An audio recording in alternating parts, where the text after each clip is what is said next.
Look, my name is Lin Yuan.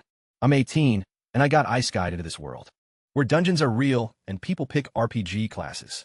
Like it's a career fair. Cool, right? Wrong. My parents were dead from day one. Classic transmigrated starter pack. 0 stars. Would not recommend. I grew up in an orphanage, eating government food for years. The word full hit different for me. Like you don't truly understand a buffet until you've been that kid. When I was 8, a god-level class system popped up in my head. I thought, finally, time to shine. Then the system said, train every day for 10 years. 3,652 days. Not 3,650. Not 3,651. Exactly 3,652. This thing literally counts with decimals. Like a psycho landlord. Here's the joke. Back in my old life, I was a fitness video collector. I had 3,780 workout videos saved, but never opened a single one. And now the universe wanted me to actually exercise. Every single day, 100 push-ups, 100 sit-ups, 100 squats, and a 10-kilometer run. Yeah, I accidentally became Saitama. But honestly, after a while I got addicted. I started training with fists, shields, weapons, the whole menu. Side benefit, school bullies would see me coming and literally bow and walk away in formation, like I was a final boss in the hallway. So today, after 10 years of punching, training dummies like they owed me money, the system finally went ding. I almost cried. Almost 10 years. Mun, you know how many sit-ups that is? Me neither. I stopped counting when my soul hurt. I asked the system, hey, got a welcome gift or something? It said I'd get God-tier talents, God-tier skills, and mythical gear, but only after I pick my class tomorrow. Classic gotcha energy. Dangle the candy. Make me wait one more day. My buddy Sun Sui came over, skinny as a chopstick, and asked what class I wanted. I told him, I want warrior. I love punching things, that's it. That's my whole personality. Sun Sui said he wants to fight in dungeons too, but his family wants him to pick a life profession, like becoming a magical accountant or something. I looked at his noodle arms and said, bro, maybe try archer. Stand in the back. Shoot things, or just be a healer. He totally lost it. I'd rather die on the awakening altar than be a healer. Man, I told him. Healers are safe at least. Better than summoner. We both agreed. Even dogs wouldn't pick summoner. After training, we hit up this all-you-can-eat place. 38 yuan, but the student discount brings it to 23. I ate for 2 hours straight and walked out. Sad, because once I become a class holder, I can't come back. Tragic. The real loss in this whole story. Next morning, our homeroom teacher gave us the speech. For the 10th time, don't pick mage if you're broke. Pick warrior or knight, blah blah blah. Then he stared directly at me. I shrugged and said, relax, old Chun. You know me, I hate magic. If my talent doesn't suck, I'm going warrior. Why didn't say out loud? My talent literally doesn't matter. Because I have a cheat system. Even if they give me the worst class in the game, I'll turn into God tier. I'm not worried. I'm just here for the free gear. We walked out to the awakening altar. There's this big, glowing gem on top, called the Awakening Stone. It came from some divine temple that appeared 50 years ago, along with all the dungeons. Dungeons popped up everywhere. Monsters threatened to break out. Humans had to fight back, and now, every 18-year-old touches a rock and hopes for the best. That's where I'm headed now. 10 years of suffering. One magic rock, and whatever comes next. I'm ready, probably. All right. Awakening Day, let's go. The deal is simple. You touch the glowing rock, and it either gives you a talent ranked F through SSS, or give you nothing and you go work in a factory. No pressure. The principal gave us a little pep talk. If you awaken, congrats. Now go fight monsters that want to eat you. If you don't awaken, hey, at least you won't die in a dungeon. We already signed deals with some factories. You'll be fine. Real motivational stuff. First few kids went up, failed. One guy came down with jelly legs. A mom in the crowd started crying. The vibe was basically a talent show, where the talent is just existing. Then this girl, Luo Ching Ching, touched the stone, and boom. S-rank talent. Something called Charge Up. That triples her skill damage. Everyone lost their minds. The principal's face cracked into a smile so fast. I thought his jaw would snap. She picked swordsman without even blinking. Absolute legend. After her, everyone else was pulling C-rank. At best, depressing. Then my boy Sun Sui went up. The stone lit up again, another S-rank. His talent, Holy Light's Embrace. Effect 1. You possess a teammate's body like a ghost, and heal them from the inside, while being completely untouchable. Effect 2. Healing power doubled. It's a healer talent. A perfect healer talent. I couldn't help it. I burst out laughing. Bro, just pick priest. The heavens have spoken. You're the milk daddy now. Sun Sui stood on that altar, looking like he was trying to pass a kidney stone. His face turned red. You could literally see the 5 stages of grief playing out in real time. Remember yesterday, when he said he'd rather die on the awakening altar than be a healer? 30 seconds of internal warfare later, he squeezed out through clenched teeth. Priest. Rest in peace, Sun Sui's warrior dreams. He quietly deleted that oath from his memory, like clearing browser history. The second he came down, a mob surrounded him. Everyone wanted the double healing milk daddy on their team. He rejected them all, saying he's saving himself for me, a loyal king. Now it's my turn. I walked up, touched the stone, and it lit up bright. S rank, the third one from our class. The principal and our homeroom teacher were grinning so hard they looked completely deranged. 3 S ranks from single classroom? The school budget was about to get fat. Then I read my talent, Summoning Synergy S rank. Effect 1. Your summon creatures can stay outside the summoning space freely. Effect 2. Your summoning skills are instant cast. That's it. That's it. This is an S rank. My summoned pet can just hang out, and I can summon faster? Where's the damage boost? Where's the broken ability? This thing reads like a convenience feature, not a superpower. And the crowd agreed. Someone literally said, with this talent, you can send your summon to work at a factory while you sleep. 1 person, 2 salaries, a 24-hour grind. Someone suggested, I take my summoned beast to a factory job. I wanted to scream. Deep breath. Fine. I still have the system. The God-level class system will save me. It'll give me something amazing, something powerful, something based on my talent. The optimal class match is Summoner. 1 option. Just 1. Summoner. The class that literally yesterday, both Sun Sui and I agreed even dogs wouldn't pick. I demanded a re-roll. The system said no. 99.97% compatibility with Summoner. Everything else was below 15%. Forcing a different class would permanently cripple my talent. And then, like a passive-aggressive therapist, it added, system suggestion, accept your fate. But it also reminded me, pick the class, and the starter gift pack drops. Guaranteed, God-tier talent inside. So I did what any rational man would do. I threw yesterday's Lin Yuan under the bus. That guy said dogs wouldn't pick Summoner? I don't know him, different person. Today's Lin Yuan is a Summoner main and proud of it. Confirmed selection. Everyone says Summoner is a bottom-tier trash class. Cool, let's see about that. The second I picked Summoner, my ears got blasted with notification sounds. Like my phone after I unmute a group chat. Stole it, Peck. 500 evolution points. A god-tier talent called Summoner of the End. Unlocked summoning slots. And a fully corrected class panel. Christmas came early, and it brought the whole store. But before I could even peek at my new goodies, my homeroom teacher, Chun Hongwei, and the principal sprinted over to me, like I was about to jump off a bridge. Lin Yuan, don't pick Summoner. It has no future. Your life is over if you pick that class. They went full intervention mode. Teacher Chun knew I was broke. No money for gear, skill books, or upgrading summoned beast bloodlines. That stuff costs astronomical amounts. Then the principal jumped in with horror stories about every summoner he's ever known being stuck below level 20 because the class advancement quest is solo only. And apparently, 2 little pets can't carry you through it. They were genuinely worried, like funeral level concerned.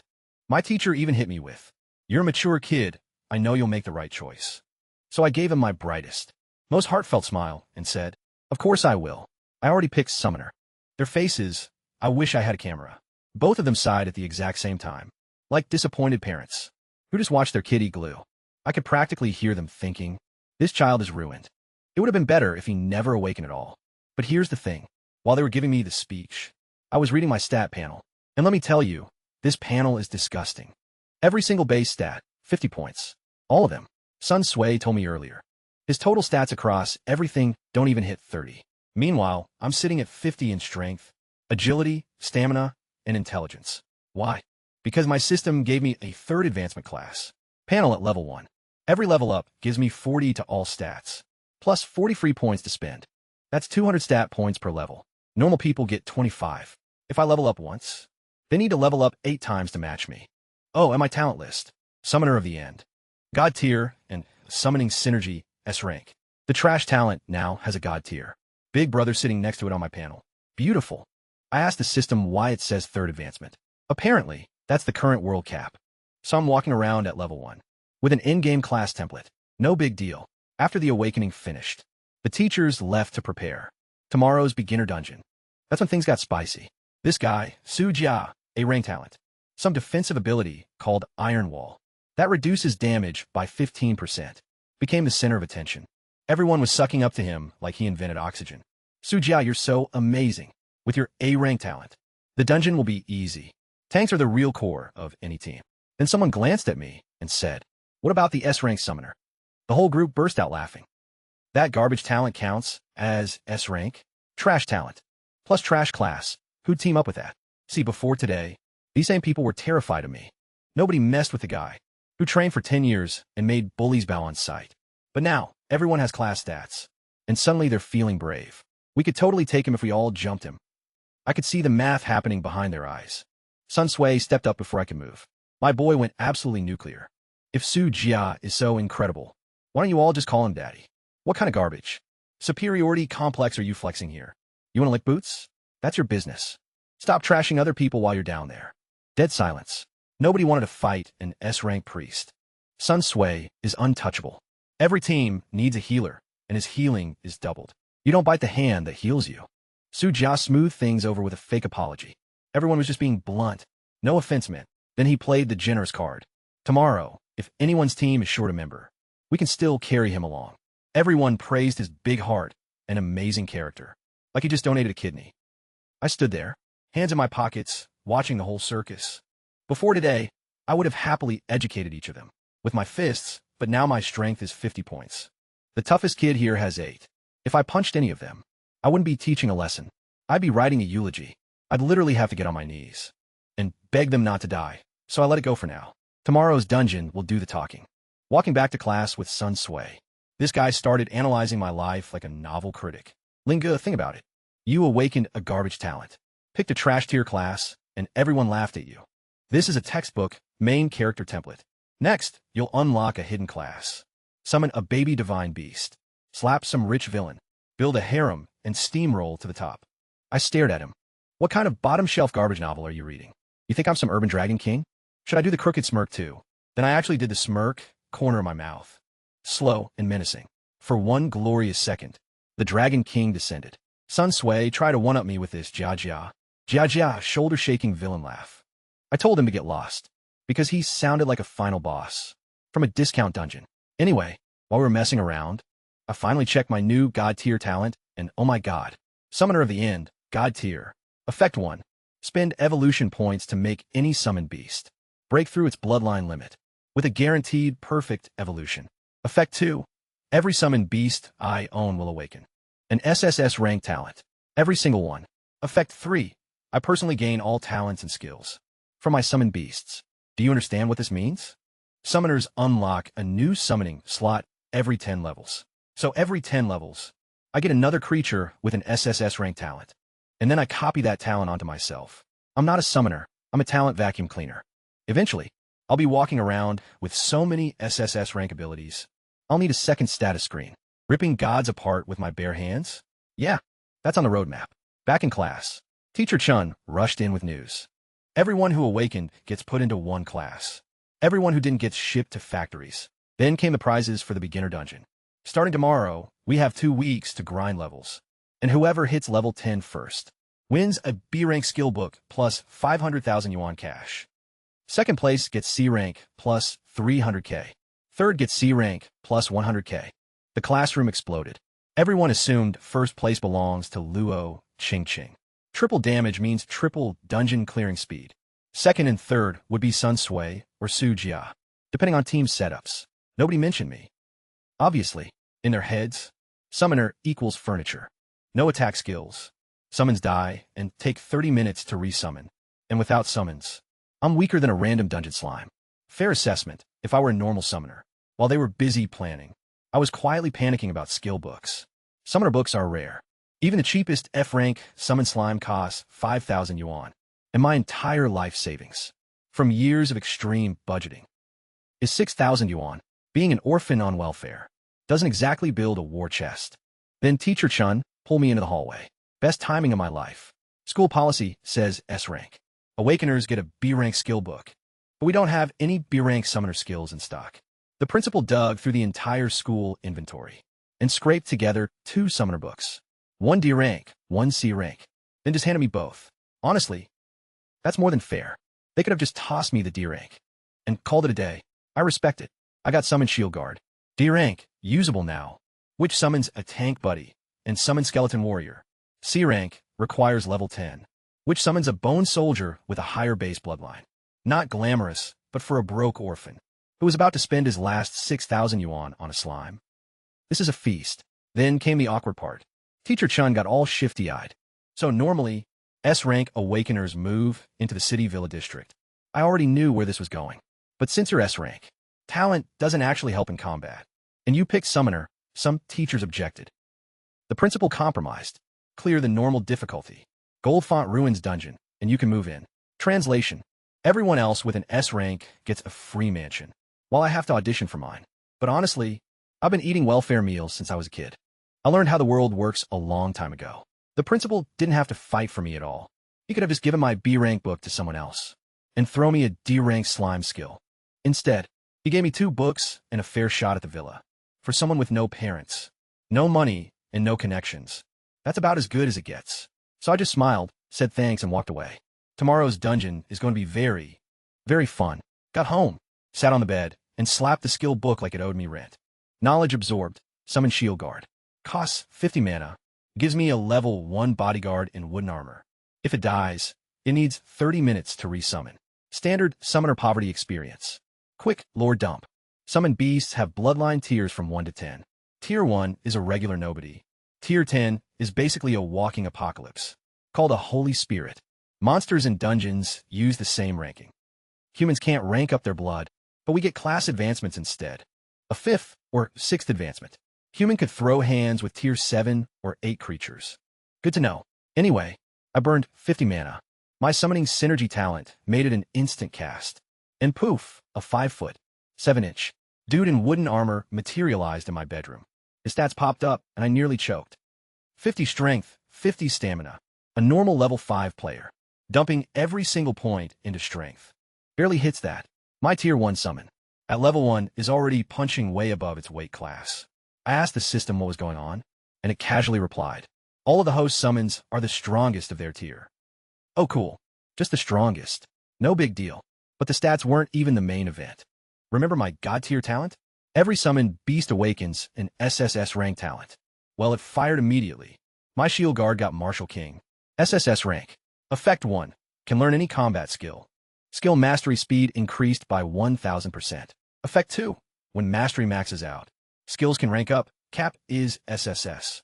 Effect 3. All combat skill damage boosted by 1000%. 10 times damage on everything. Combat skills that upgrade themselves. And then, because my god tier talent also copies everything to me, Martial King activated on my body. 10 years of training. The system scanned all of it. Every punch, every kick, every weapon drill. And it converted everything into passive skills. Shield Mastery, Sword Mastery, Bow Mastery, Fist Mastery, Staff Mastery, Hammer Mastery, Blade Mastery. 7 passive skills in 5 seconds. Each one equivalent to an S-rank talent. Then, because I mastered 5 weapon types, a bonus passive unlocked, Weapon Master. I can swap weapons mid-combat with 0 delay, and I'm immune to being disarmed. I said a word so vulgar. The Chinese language needed 4 different grass characters, radicals to express it. 7 S-rank, equivalent passives, plus an SSS rank talent. Before I even stepped foot in a dungeon. Yesterday, I was the class joke. Today, I have more talents than some people have brain cells. But I wasn't done. I looked at my shield guard with hungry eyes and whispered the magic words. Evolve. 100 evolution points gone. Red light swallowed him whole. When it faded, he was taller. 5 feet. 11 inches now, wearing rusty iron armor instead of wood. Meet the Black Iron Guardian. Tier 2. His stats doubled across the board. 1000 HP, 200 attack, 100 defense, plus a new C-rank skill. Shield Bash.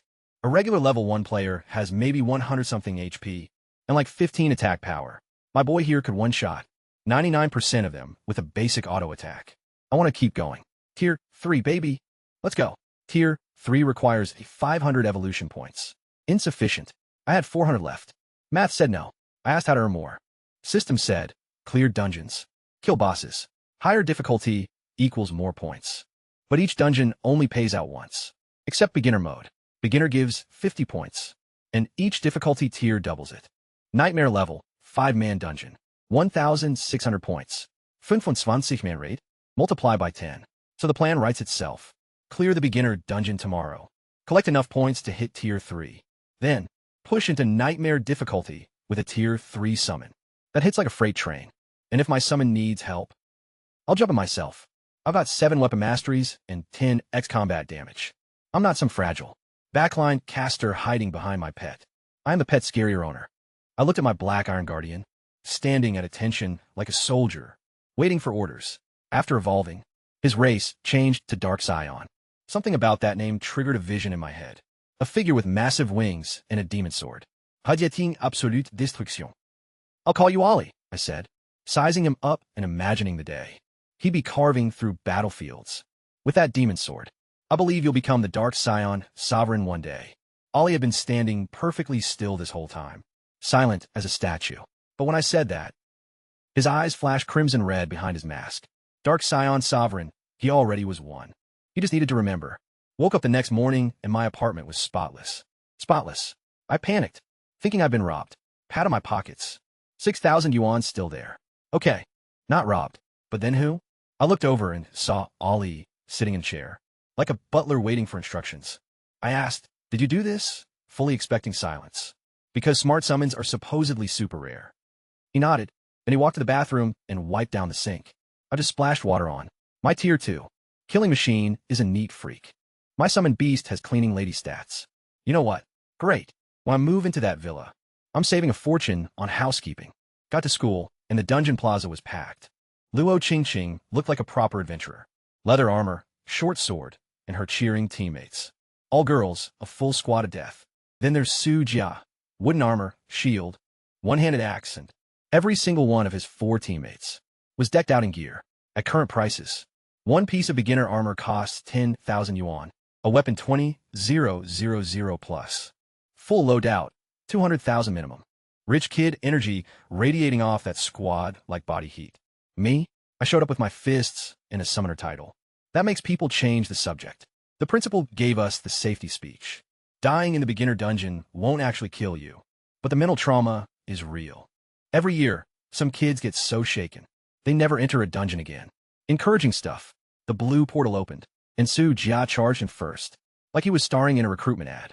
Luo Qingqing's squad followed right behind. They were clearly racing for the speed record. 5 minutes later, the plaza was almost empty. Every pre-made team had gone in. The only ones left were the F-rank talent rejects. And me. These leftovers looked at each other, shrugged, formed their own sad little 5-man squads, and shuffled through the portal. Not one person asked me to join. Not even the F-ranks. They literally decided a useless F-rank warrior was better than a summoner. I was less desirable than the bottom of the barrel. I was the ground under the barrel. My teacher Chun sighed from the sidelines. Meanwhile, Class 2's teacher was already in the principal's ear. Remember your promise. If Su Jia breaks the dungeon record, he gets the villa spot. The principal told him to calm down, but didn't deny it. And there's a time limit. If I can't clear the normal difficulty dungeon, within 2 weeks, I lose the villa for good. Then the principal noticed someone missing. Where's Sun Sui? Right on cue. My boy came sprinting in, wearing white priest robes, and carrying a wooden staff, like he just rolled out of a church supply closet. Sorry I'm late, Lingo. Then he turned to the remaining students and yelled. S-rank healer looking for 3 melee. Let's go. Some people actually perked up, but then they saw me standing next to him. Interest deleted. A healer with no damage plus a summoner with no purpose. That equation equals death. Nobody bit. The principal started scolding our teacher. How did you let an S-rank healer end up without a team? Put him with Su Jia's group. They'd shatter every record. Before anyone could rearrange my best friend's life, I cut in. Stop yelling for people. Just us two. Sun Sui's eyes lit up. How confident are you? Completely. Then let's go. He charged straight into the portal. I smiled and followed. Behind us, the remaining students lost their minds. 2 people, they went in with 2. A squishy healer and a garbage summoner? Who's tanking the summoned beast? Huh. I bet 30 minutes before they both die and respawn. Out here crying. Sun Sui is an idiot. An S-rank healer. And he chose to pair with a trash summoner. Both of them are finished. Yeah. Keep talking. We'll see. Blue light swallowed me, and I landed in a sandy, collapsed mine full of ruins. The gold font ruins. Beginner difficulty enemies are kobolds. Level 0 through 5. Final boss is a level 5 kobold. Overseer named Copperfont. I took one look around the dusty wasteland and called out Ollie. Time to work. Snapped my fingers. The black Iron Guardian materialized instantly. 5 feet, 11 inches of rusty, armored menace. Standing like a javelin rammed into the ground. Radiating pure, I will end you, energy.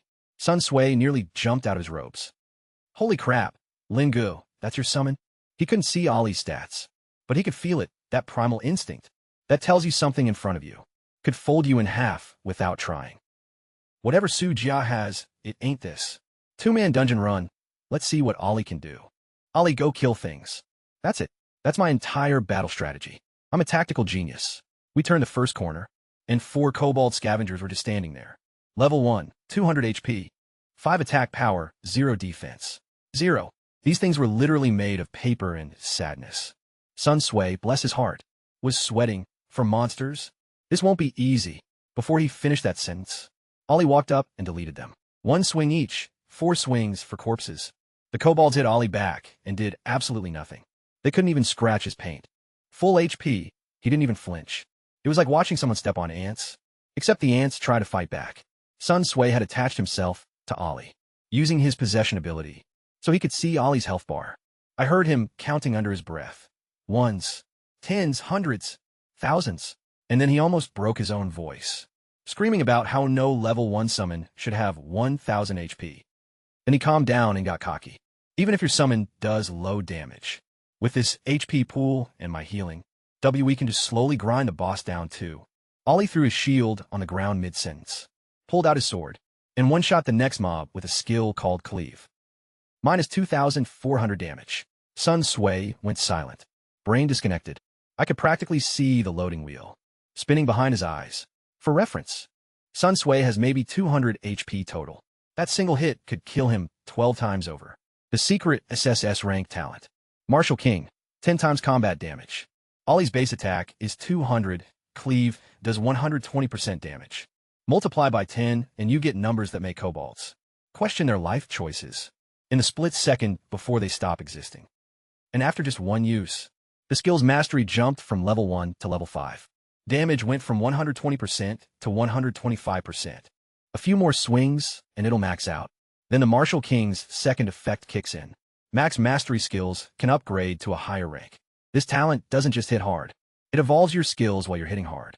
The kobolds dropped a rusty pickaxe. White tier garbage. 5 attack, 1 stamina. Mining speed plus 20%, durability 10. A dog would look at this item and shake its head. But hey, some mining class worker might pay money for it. Into the bag it goes. Here's where I got annoyed, though. Killing stuff took about 1 second per mob, but finding stuff took 30 minutes. The dungeon is massive, and these kobolds are spread out, like they're social distancing. At this rate, I'd clear the dungeon by next Tuesday. Then I noticed something. Kobold miners have a skill called Flee. When their HP drops below 20%, they run away screaming for help. Screaming for help? Light bulb moment. Ollie, see that miner? Hit it, but don't kill it. Ollie swung once, minus 400 critical. Hit. Ollie stopped. He nearly vaporized the thing, but the miner survived at exactly the right threshold. Its flee skill triggered, and it took off running through the dungeon, shrieking like a fire alarm. Every kobold within earshot came charging toward us. 50-plus scavengers, a stampede of angry little dogmen, kicking up a dust cloud like a tiny, furry apocalypse. Any normal team would have soiled their armor. I looked at the horde and frowned. That's it. This isn't even a proper wave. People are going to think I can't afford to kill more. Ollie, handle it. Shield thrown on the ground. At this point, I think, Ollie uses his shield, more as a statement than equipment. Sword drawn, the slaughter commenced. Minus 2,400, minus 200, minus 200, minus 200. Skills mixed with basic attacks. 1 swing, 1 kill. It was a conveyor belt of death. Then, mid-massacre, Ollie's sword flashed with light. Martial King's second effect triggered. Cleave, D rank, evolved into sweeping slash, C rank. New skill, 50 mana cost. Hits 5 enemies at once for 150% attack damage. Minus 3,000, minus 3,000, minus 3,000, minus 3,000, minus 3,000. 5 kobolds per swing. The math went from efficient to a war crime. In under 60 seconds, every single kobold was dead. 56 scavengers and 1 miner. The ground was littered with loot nobody wanted. Level up, level 2. Sun Sui hadn't said a word in 3 minutes. He was still possessing Ollie inside, watching from the front row, as his entire understanding of summoners burned to ashes. I put my hands in my pockets and kept walking. The dungeon record is 3 hours and 25 minutes. We're going to demolish it. Finally, level 2. Half an hour for 1 level. Pathetic efficiency. But the stats? Beautiful. I dumped all 40 free points into strength, bringing it to 130. That's 260. Physical attack. I could literally punch a kobold to death now. No weapon needed, just fist meets face. Face. Ollie at level 2 is even more ridiculous. 2000 HP for 100 attack, naked. No gear, he's running around in rusty armor, looking like a walking extinction event. Someone can equip gear too. By the way, Ollie has 2 equipment slots right now. More slots unlock as his bloodline tier goes up. At tier 10, he gets 10 slots. Same as a player. Something to look forward to. We pushed deep into the dungeon and hit the center zone. Completely different vibe. Craters everywhere, smelled like gunpowder. The ground looked like someone tested explosives. For fun, which, as it turns out, is exactly what happened. Sun Sui, my walking strategy guide, started reciting the dungeon walkthrough. He memorized last night. The ground is full of buried landmines. 3-second fuse. 3-meter blast radius. If you step on one, run. I didn't read the guide. Not a single word. Why would I? I have Sun Sui. He is the guide. Saves me time. 2-kilometer path ahead. No monsters, just mines. Only way to reach the final boss. Ollie, you go first. Listen, when you have a 2000 HP tank, you don't waste time being careful. You send him walking through a minefield. Like it's a park. Ollie started walking. Beep, beep. Beep, beep. Mine triggered. Ollie dodged out of range instantly. Boom. Half-meter crater in the ground. That would have chunked most players for half their health bar. 5 minutes later, Ollie had walked across the entire area. 50 mines. Every single one triggered and detonated harmlessly. His agility was high enough to dodge them all. Any normal team would have been blown to pieces. 17 times over. Nice work, Ollie. I was about to move forward when someone started screaming. Which brain-dead idiot triggered all my mines? A kobold riding a steam-powered motorcycle came roaring out of nowhere. Rami the Mine Layer, level 5 mini-boss. 5000 HP, 120 attack, 50 defense. Skills include throwing 3 mines and shooting a big-bore flintlock pistol. Rami popped out, guns blazing, threw 3 mines at Ollie, and immediately pulled out his cannon-sized gun for a double shot. Classic kobold move. Ambush first, ask questions never. 3 mines hit Ollie, -100, -100, -100. The gun, -9, didn't even break defense, but knocked Ollie back, which was annoying. I was furious. Did this dog just sneak attack us? Ollie, destroy him. Ollie took 2 steps forward, raised his sword, sweeping slash. -5,250. Boss HP, 5000. The boss died before his motorcycle engine cooled down. 1 hit, instant gone, evaporated. He showed up, talked trash, and got absolutely annihilated in under 2 seconds. Sun Sui had been charging up a healing spell. He didn't even get to cast it. He was standing there with his staff raised, like a confused wizard at a party. That ended before he arrived. His one moment to contribute, and the boss speed ran its own death. 800 experience, almost level 3 now, and the loot was decent. A D-rank skill book called Back Jump. Basically a dodge move, a bronze tier helmet. That gives 5 strength and 10 stamina. Needs level 3 though, and a black iron musket with 15 attack. But hilariously slow, 1 shot every 2 seconds. Garbage weapon, but I literally own 0 weapons. So congratulations, musket. You're hired. Sun Sui was muttering to himself. This doesn't make sense. The guide never mentioned a boss here. Then it clicked. Ollie triggered all 50 mines. That's the hidden condition. Clear every mine and the secret boss spawns. No team in history has ever done it. Because stepping on mines hurts. Healing costs mana, and you still need mana for the real boss later. So everyone just carefully tiptoes through the minefield and ignores the secret trigger. We accidentally discovered a hidden boss by being too aggressive. And the boss design is actually nasty. For normal teams, he ambushes the closest person the instant he appears. If that's your healer or DPS instead of a tank, someone's dying on the spot, guaranteed. The devs really said, surprise, you're dead, and called it game design. But for us, Ollie tanked the ambush like it was a light breeze, then casually erased the boss from existence. Tragic. That kobold had a whole motorcycle and everything. Rest in pieces. Then Sun Sui spotted something beautiful. The motorcycle just sitting there, engine still running. Lin Yi. The boss's motorcycle. You said finding monsters is too slow, right? What if we drive around pulling mobs? I looked at the motorcycle. I looked at Sun Sui. I sat on it. It works. I can ride it. Oh, this dungeon has no idea what's coming. I revved the motorcycle. That sound, pure testosterone in audio form. Every man within a mile felt something awaken. Inside them. Picture this. Me on a steam-powered motorcycle. Musket tucked in my belt, riding through a dungeon. Like some kind of discount Ghost Rider. I looked incredible. One word, cool. Bad news, though. The bike can't leave the dungeon. Heartbreaking, but for now it's mine. Sun Sui, you, and Ollie wait on that hill. I'm going fishing. Sun Sui can't ride it. One hit from a kobold, and he's dead. Ollie has the HP for it, but doesn't know how to drive. So it's gotta be me. 1,800 HP. 180 defense. I'm basically a tank who can do tricks. Showtime. I floored it and vanished in a cloud of dust. Ollie watched me disappear, and I swear I saw a longing in his eyes. He wanted to ride my murder machine. Ollie has hobbies. I tore through the dungeon at full speed, engine. Screaming, po poor PRR, which in Chinese sound exactly like broke. Broke, bro. The kobolds took it personally. Perfect. A dozen miners came chasing me. Not enough. I kept driving. Crested a hill and spotted 6 kobold camps. 30+ kobolds each, all surrounding a central platform, where the final boss was napping. The strategy guide says, you're supposed to carefully lure small groups. Grind to level 3, then fight the boss. I don't accept suggestions. I drove my motorcycle straight to the boss's platform, did a perfect drift, stopped right in front of his sleeping face, pulled out my musket, and shot him in the forehead. Minus 115. Hey, time to clock in. I blew the smoke off the barrel, holstered the gun, cranked the throttle to maximum, and peeled out. Rocks and pebbles sprayed all over the boss's face. Copper Font, the final boss, woke up absolutely livid, jumped off his platform, screaming about his dignity, and when the boss moved, every single kobold from every single camp came pouring. Out behind him, I had kicked the hornet's nest.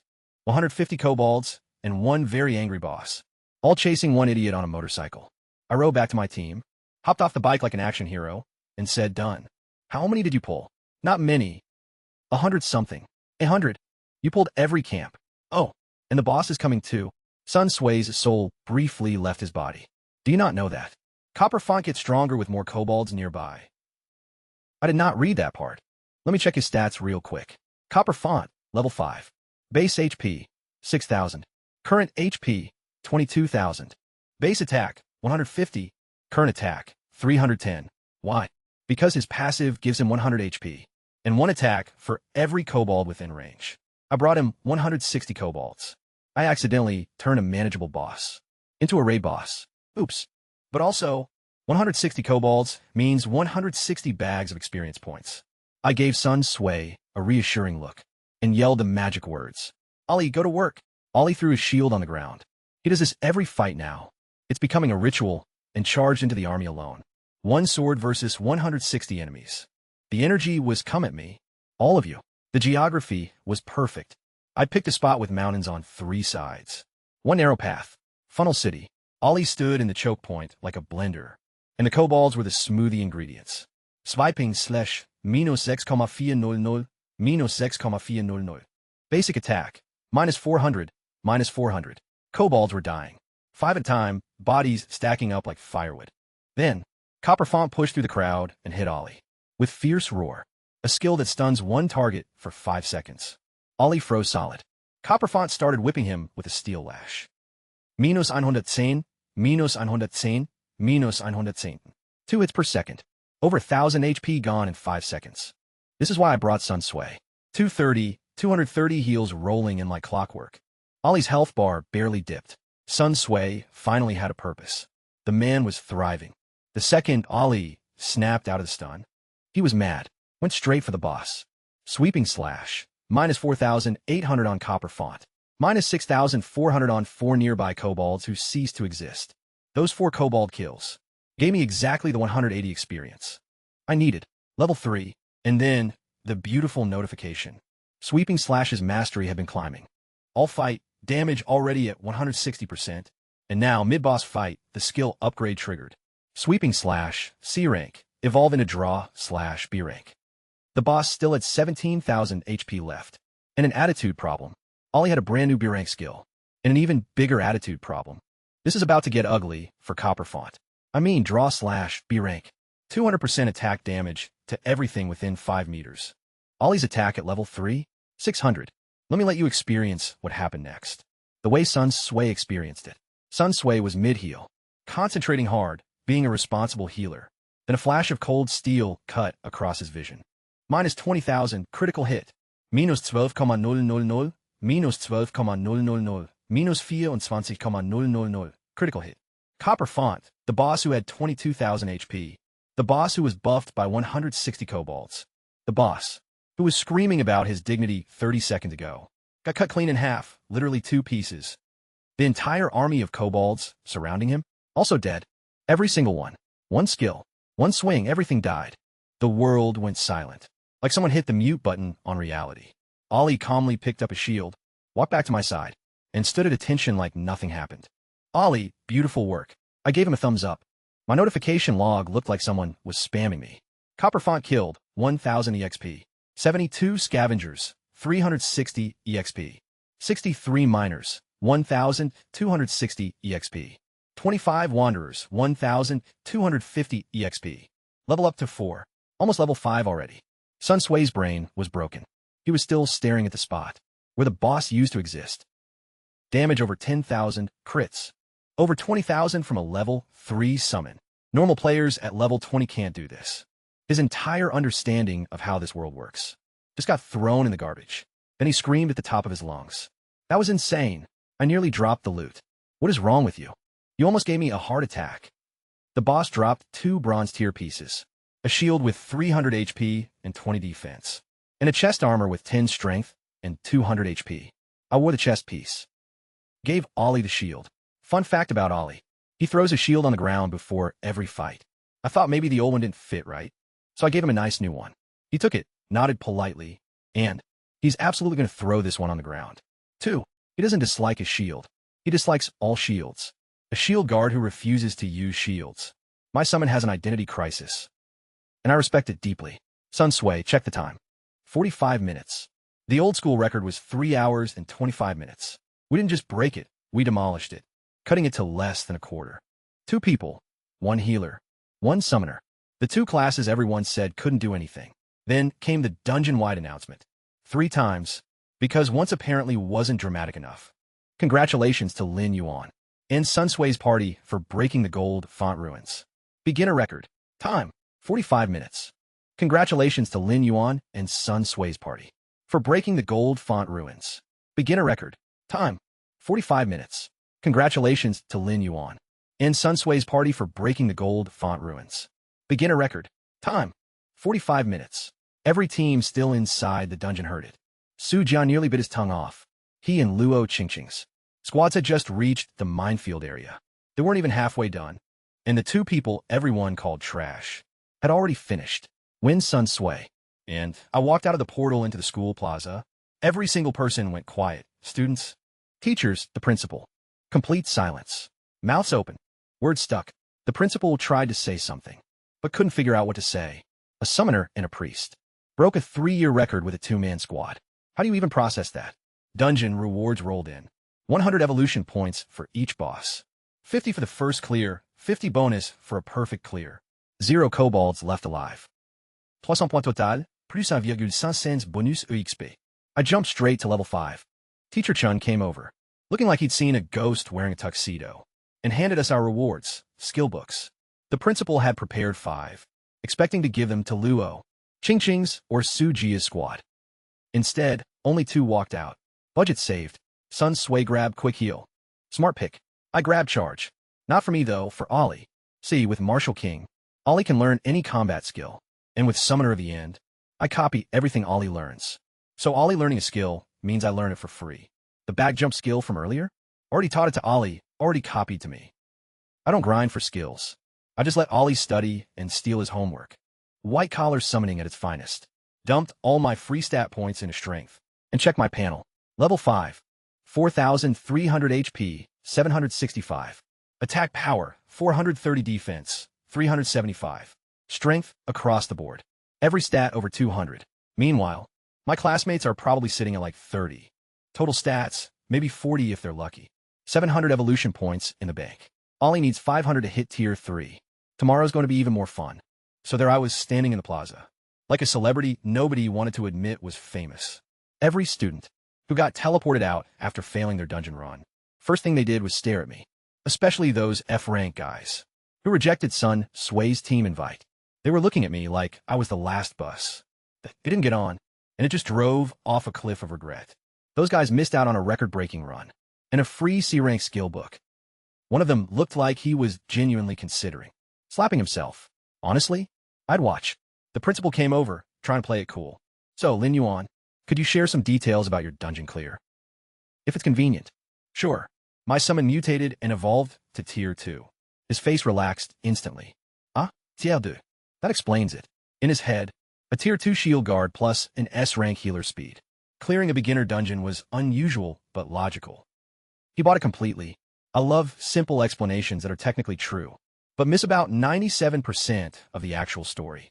Then Teacher Chun started laying out a plan for me. Very responsible, very practical. Find 3 DPS players, form a full squad. Grind the normal difficulty dungeon. Race to level 10 first and grab the prize money. Then use that money to upgrade your summon's bloodline. The principal added the reality check. Evolving summon bloodlines costs, at minimum, 1 million yuan per tier, and it's not guaranteed to work. Fail once, and the summon gets weaker. Fail twice, and it's practically useless. I knew a summoner who spent 10 million. Failed 3 times in a row. His summon stats dropped to single digits. Couldn't beat a level 1 slime. And he jumped off a building. Cool. Very encouraging story. Thank you for sharing that during my moment of triumph. But they didn't know my situation. My evolution is a 100% success rate. Cost 0 yuan, and I just spend evolution points.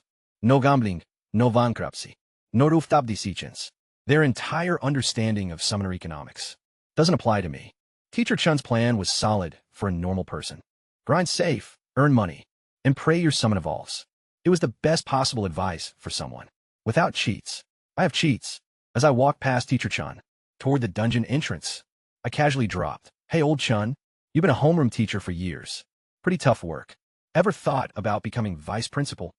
His brain short-circuited. Vice principal? Of course he wants that. But what kind of question is that? In front of the actual principal? He thought I was trying to get him fired. Stop worrying about nonsense and go grind your dungeon. He put on his angry teacher face. Normal difficulty isn't a joke. You got it, boss. I waved and walked into the portal. The principal actually started hinting to Teacher Chun about a promotion here, like grade director, since we produced 3 S-rank students. Things are looking up for the old guy. Then the dungeon guard teacher came sprinting over. "Principal, bad news. Lin Yuan and Sun Sui selected nightmare difficulty." "What? Nightmare difficulty?" The principal's face went from pleasant afternoon to, "Someone canceled Christmas." I could feel his rage from inside the dungeon. Probably. Here's the thing about nightmare difficulty that I maybe should have mentioned to people before selecting it. 1. It's considered the hardest tier that exists. On Blue Star. Even the best professional squads in the entire world can't guarantee a clear. 2. Once you enter, you cannot leave for 30 minutes. 3. If you die in nightmare mode, you die for real. Not like beginner mode where you respawn feeling sad. Actually dead. Game over. Funeral. So from the principal's perspective, 2 freshly awakened students, a summoner and a priest, both level 5, both one day into their careers, just voluntarily walked into a death sentence on day 1. After he just finished telling me to play it safe. He was probably standing out there, imagining the paperwork. 2 S-rank students died on the first day. Is not a headline any school wants. But here's what he doesn't know. Ollie is about to become tier 3. I have 700 evolution points and only need 500. My stats are already higher than most players. 10 levels above me, and I'm not gambling. I know what I can do. Nightmare difficulty gives 1,600 evolution points for a 5-man dungeon clear. With just 2 of us taking all the rewards, we'll be swimming in power. The principal thinks I'm being reckless. I think I'm being efficient. Let's find out who's right. Meanwhile, outside the dungeon, the principal was apparently losing his entire mind. He sent someone to call the law enforcement squad because he thought 2S ranked students were about to die. On day 1, Teacher Chun's face melted off his skull. Forget the promotion. He was wondering if he'd still have a job by dinner. I knew none of this. I was vibing. First thing I did inside nightmare mode. Evolve Ollie. 500 evolution points gone. Red light transformation sequence. Ollie tier 3. Bronze Guardian. 10,000 HP. 2,000 attack. 1,000 defense. 1,000 strength. 1,000 agility. A skill list so long it needed its own paragraph. This man went from a wooden armored hobo to a certified war machine in 2 days. Level 5, 10,000 hit points. I wanted to stand on a mountain and scream. Who else? Sun Sway did the screaming for me. What the? He was attached to Ollie and saw the health bar. Counted the digits, got to 5, and nearly passed out. Lin Yi. 10,000 HP. Am I hallucinating? Jill, stop yelling. Nightmare difficulty was no joke. Aesthetically, the whole place smelled like a gunpowder factory. Had a baby with a war zone. The ground looked like someone carpet bombed it. We spawned in a crater, sitting on top of a massive iron ore deposit. Nearby, a kobold laborer was mining iron with a pickaxe. Level 5, 3,000 HP, 120 attack. In beginner mode, the final boss had 6,000 HP. Here, a random trash mob has half that. No wonder nobody clears nightmare. Ollie, go. Ollie activated charge. Crossed 30 meters in a blink. Stunned the kobold, then hit it twice. Minus 1,970, minus 3,940. Critical. Dead. 2 hits for a nightmare mode monster. That would take a normal team. 15 minutes of careful fighting. 2 casual slaps. Coming out of the crater, kobold laborers were everywhere. Some were mining, some were driving little steam-powered transport trucks. Olingore. It was like a whole kobold industrial revolution.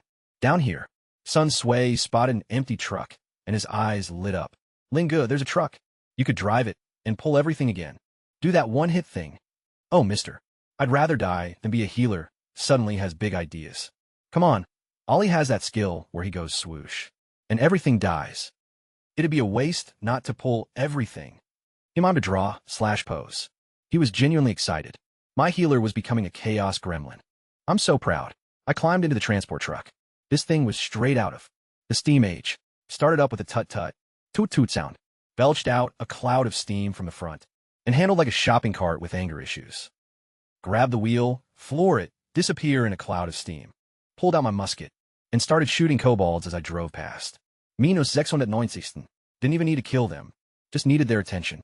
Miss. Doesn't matter. The sound was enough to make every kobold in a half-mile radius furious. The mining operation turned into total chaos. Kobolds dropped their pickaxes and started chasing me. Some of them jumped into their own transport trucks and tried to run me down. 5 trucks converging from different directions, all trying to T-bone me. You think you can catch me? Goo. I yanked the wheel hard, maxed out the engine, and threaded through all 5 trucks, like I was playing Mario Kart. If anyone had been watching from above, they would have questioned reality. This was supposed to be nightmare difficulty, the most terrifying dungeon tier on the planet, and I turned it into a racing game. 2 minutes of vehicular mayhem later, I pulled up in front of Ollie, with an entire army of furious kobolds behind me. Parked the truck, jumped out with maximum style. Beep, beep. Beep, beep. First place. Ollie. Work time. Clang. That was his shield hitting the ground. Battle mode activated. I stared at the shield on the floor again. He did it again. I gave him a brand new bronze tier shield with 300 HP, and he still throws it on the ground, like it's a candy wrapper. At this point, I'm not even confused anymore. My shield guard hates shields. It's his whole personality. He's not a shield guard. He's a sword guy who carries a shield out of politeness. Whatever. Ollie charged into the mob and hit draw. Slash, minus 39,870, minus 39,900, minus 39,890, minus 78,960 critical. Every single kobold atomized. 47 laborers and 1 mini-boss. I didn't even notice was in the group. Some guy called Foreman Laden. All deleted in one swing. Ollie casually flicked blood off his sword, strolled back, and picked up his shield, like a gentleman, putting on a coat after a dinner party. Sun Sway could only whisper one word. Elegant. And honestly, yeah, Ollie killed 50 things and made it look like a waltz. I checked the loot. The regular kobolds dropped literally nothing. Because they're broke, even in death. They're poor. But the foreman dropped something juicy. A silver tier sword. No level requirement. Just needs 50 strength, 80 attack, 20 strength. For a normal level 5 warrior, this weapon would be a game changer. With this clearing, normal difficulty dungeons becomes a joke. I handed it to Ollie. He swung it twice, shrugged, and basically said, "It's okay, I guess." His attack is 2,000. The sword adds 80. That's like giving a millionaire a coupon. We pushed forward, following the direction. The transport trucks had been hauling iron ore. After about 15 minutes, we hit a cave entrance, 10 meters wide, with a dozen ore-loaded trucks parked outside. Sun Sui got curious. What are all these kobolds mining for? Who knows? Maybe they love mining. Or maybe something else is forcing them to do it. Some kind of shady operation. Nobody builds a mine in the middle of nowhere for fun. Ollie shoved the parked trucks aside, revealing a pitch-black tunnel no guide existed for. Nightmare difficulty gold font ruins. Nobody in history has ever cleared it. Sun Sui's walkthrough was useless here. So we drove in. I emptied one of the trucks, hopped in the driver's seat, and Ollie sat in the back. Sun Sui immediately possessed Ollie because, and I quote his logic, if the truck flips, you and Ollie are tough enough to survive. I would simply die. Fair point. Smart survival instincts. The tunnel had rail tracks. Actual iron rails laid into the ground. Steam trucks, railways. This isn't kobold technology. Kobolds have the brain capacity of a wet napkin.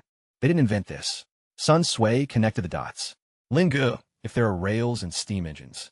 Something intelligent built this. Are there human-type enemies in here? He was freaking out, and for good reason. Mindless mobs are predictable. I drive around honking, and they chase me like angry puppies. But intelligent enemies? They think. They plan, they set traps. If whatever's running this operation saw us, wipe out the surface crew.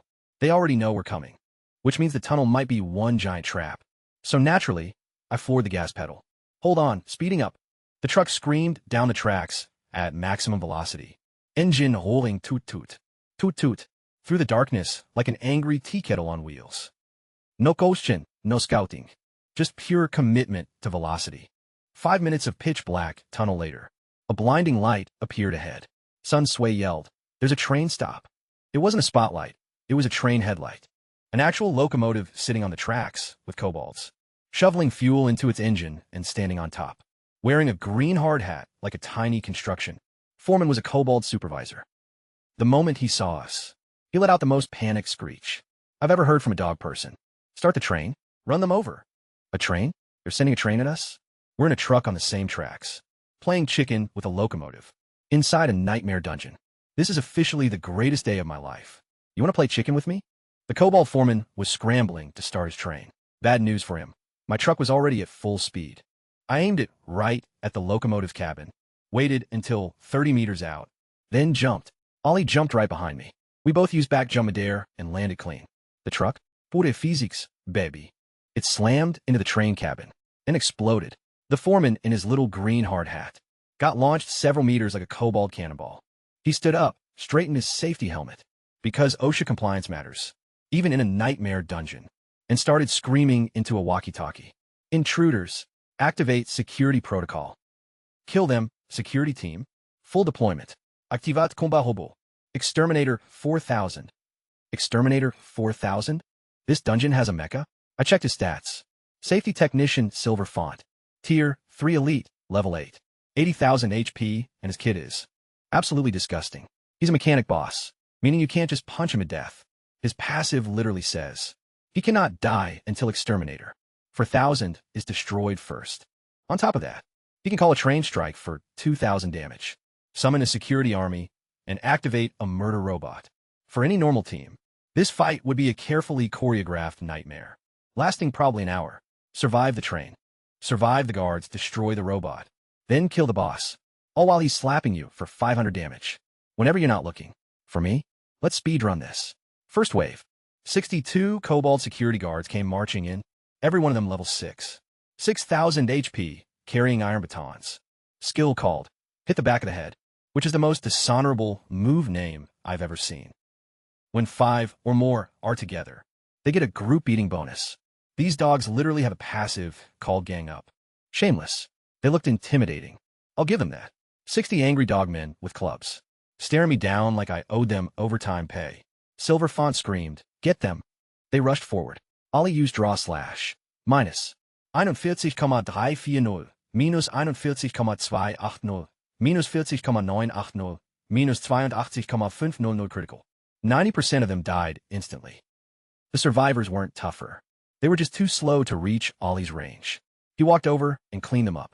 In 30 seconds, 62 guards gone like they never existed.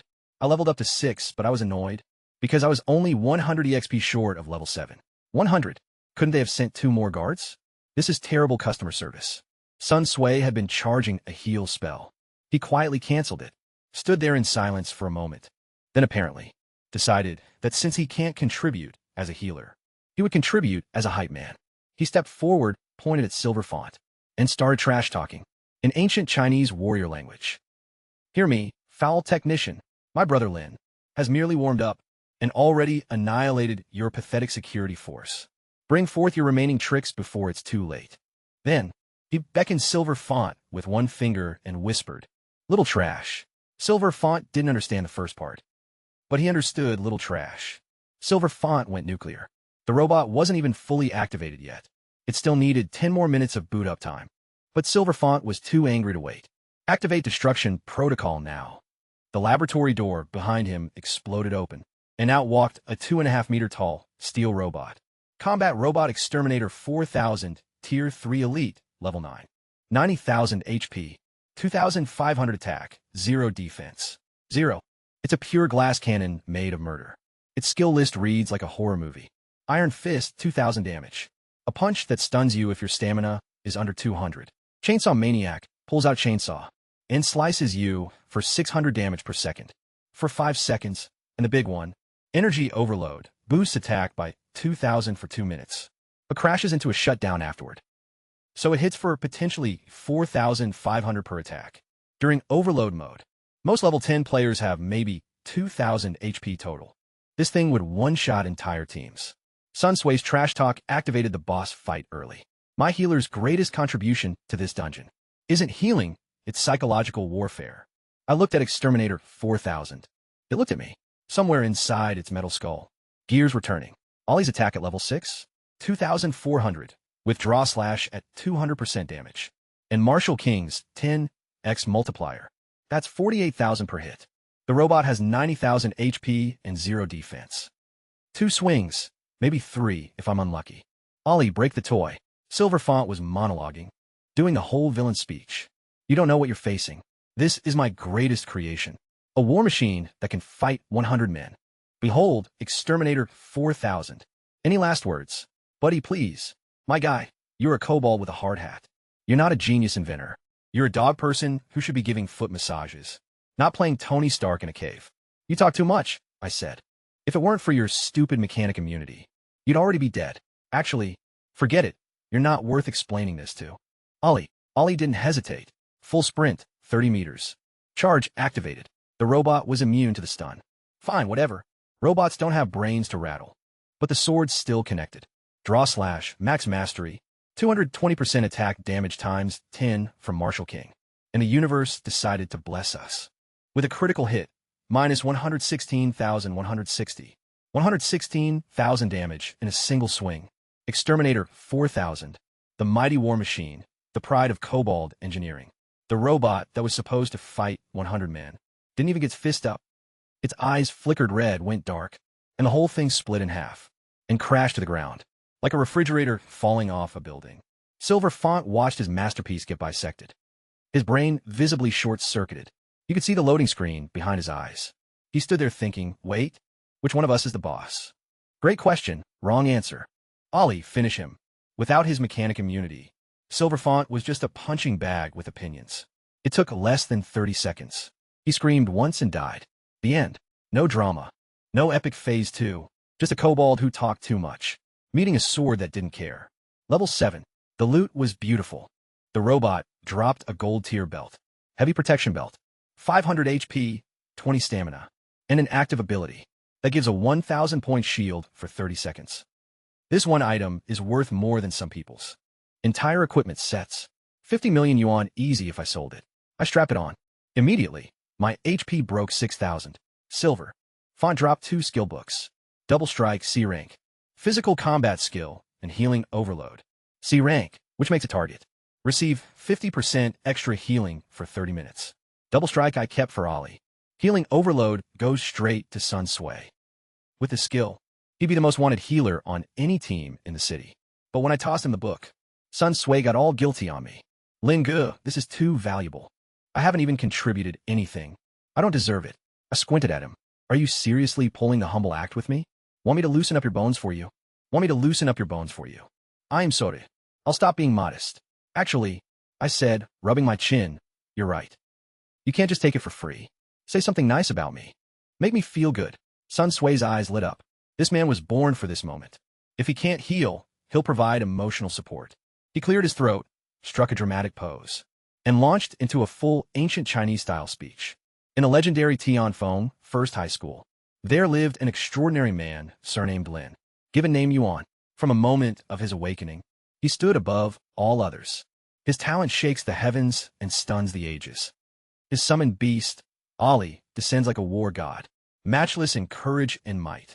He pointed 2 fingers at the robot. Wreckage on the ground. Behold the exterminator. 4,000, said to fight 100 warriors. Nothing but a clay chicken and a porcelain dog. One flash of the blade. Ashes and smoke. And that technician, barking like a mad mutt. Taking his head was as easy as reaching into a pocket. Strategic brilliance in command. Fearless valor on the battlefield. Such a figure is truly the pride of Tianfeng. First high, his future achievements? Limitless. He finished with a dramatic head bob and looked at me expectantly. Man, I have never felt more seen in my entire life. My smile was widening so fast. It was harder to control than an AK-47's recoil. Is that really about me? Who else could it be? Sun Sui slammed his fist down. Who else? Who is even worthy? I laughed so hard my chest hurt. The thing is, I know I'm incredible. But if I say it myself, that's bragging. When someone else says it in classical Chinese, warrior prose with dramatic gestures, pointing at dead bosses for emphasis, that's just objective reporting. Sun Sui found his role. He can't heal because nothing takes damage. So instead, he became my personal hype man, trash talk specialist, and battlefield poet. Honestly, best party member ever. Sun Sui learned healing, overload, and felt zero guilt about it. He earned that skill book through professional flattery. Services, honest work. Ali learned double strike, which fixed his one weakness. No follow-up damage. After blowing his big cooldowns before, he'd one-shot the main threat, and then have to fist-fight the leftovers. Like a commoner. Embarrassing for a future dark science sovereign. Also, turns out Ollie's crit on the robot wasn't luck. During that charge, his charge skill secretly upgraded. From C rank to B rank Berserker charge. Next attack, after charging, gets a 50% crit chance. So that 116,000 damage crit was basically guaranteed. My boy doesn't do luck, he does math. After looting, the cave entrance behind us collapsed. Sealed shut. Subtle. Then the lab door opened. Real subtle. Sun Sui pointed at a big screen on the wall. A kobold in full armor was watching us through a camera feed. Like a Bond villain. Lin Yi. I think we've been spotted. No kidding, I have eyes. I looked at the screen. Hey, your gold font, right? Stop hiding. Come out and die. I'm in a hurry. 3 seconds of silence. Human, I admit you have courage, but this is where it ends. You will face the Gold Font clan's most elite forces. If you wish to see me, I'm in the deepest part of. I punched the screen, shattering it. I hate when people monologue at me. Silver Font got a monologue, because he had mechanic immunity, and I physically couldn't. Skip him. But Gold Font? You're not even in the room. You're on a TV screen, trying to be dramatic from a safe distance. Absolutely not. Denied. Get that rehearsed villain speech out of my face. Ollie, let's go. We kill this poser. We get the villa. Sun Sui perked up instantly. Lin Gu, when you move into the villa district, bring me along. We can be neighbors. Can you cook? Obviously. My cooking is incredible. What's for dinner tonight? Vinegar pork slices, scallion. Stir-fried pork, smashed cucumber, and chilled crab salad. Deal. We planned our entire dinner menu while walking toward the final boss of a nightmare dungeon that nobody in history has ever cleared. Not a single ounce of concern. Failure? What's that? Never heard of her. Meanwhile, outside the dungeon, things were less relaxed. It had been over 30 minutes, and the law enforcement squad had arrived. An investigator with a square jaw named Feng Han finished questioning Teacher Chun about how 2S rank freshmen ended up in a death dungeon. Everyone assumed we were already dead. They were basically waiting for confirmation before processing the paperwork. Teacher Chun was mentally writing his resignation letter. The principal had aged 10 years. Nobody, literally nobody, considered the possibility that we might actually clear the dungeon. Elsewhere, Sujia's team was celebrating because they found a black iron shield. A black iron shield, 100 HP, 5 defense. Sujia strapped it on like it was Excalibur, Let's clear this in 2 hours. Oh, honey. Luo Qingqing squad cleared beginner mode in 1 hour. And 32 minutes. She did 85% of the total damage herself. Impressive. Normally, that would be huge news. But my 45-minute record made it irrelevant. She walked out to zero fanfare. Poor girl. To her credit, she didn't care about the record. She'd already asked her father, a level 43 second advancement windstorm swordsman, about summoners. His answer: no summoner has ever passed the level 20 class. Advancement quest. So she mentally filed me under lucky guy, dead-end career, and moved on. Then she heard I'd entered nightmare difficulty and shook her head. Reckless fool, mistaking luck for skill. She genuinely pitted Sun Sui for dying alongside me. For nothing. Everyone had written our obituary. Meanwhile, inside the dungeon, I was standing at the entrance of football field, sized arena with mechanical lights bolted to the walls. Very dramatic, very final boss layer energy.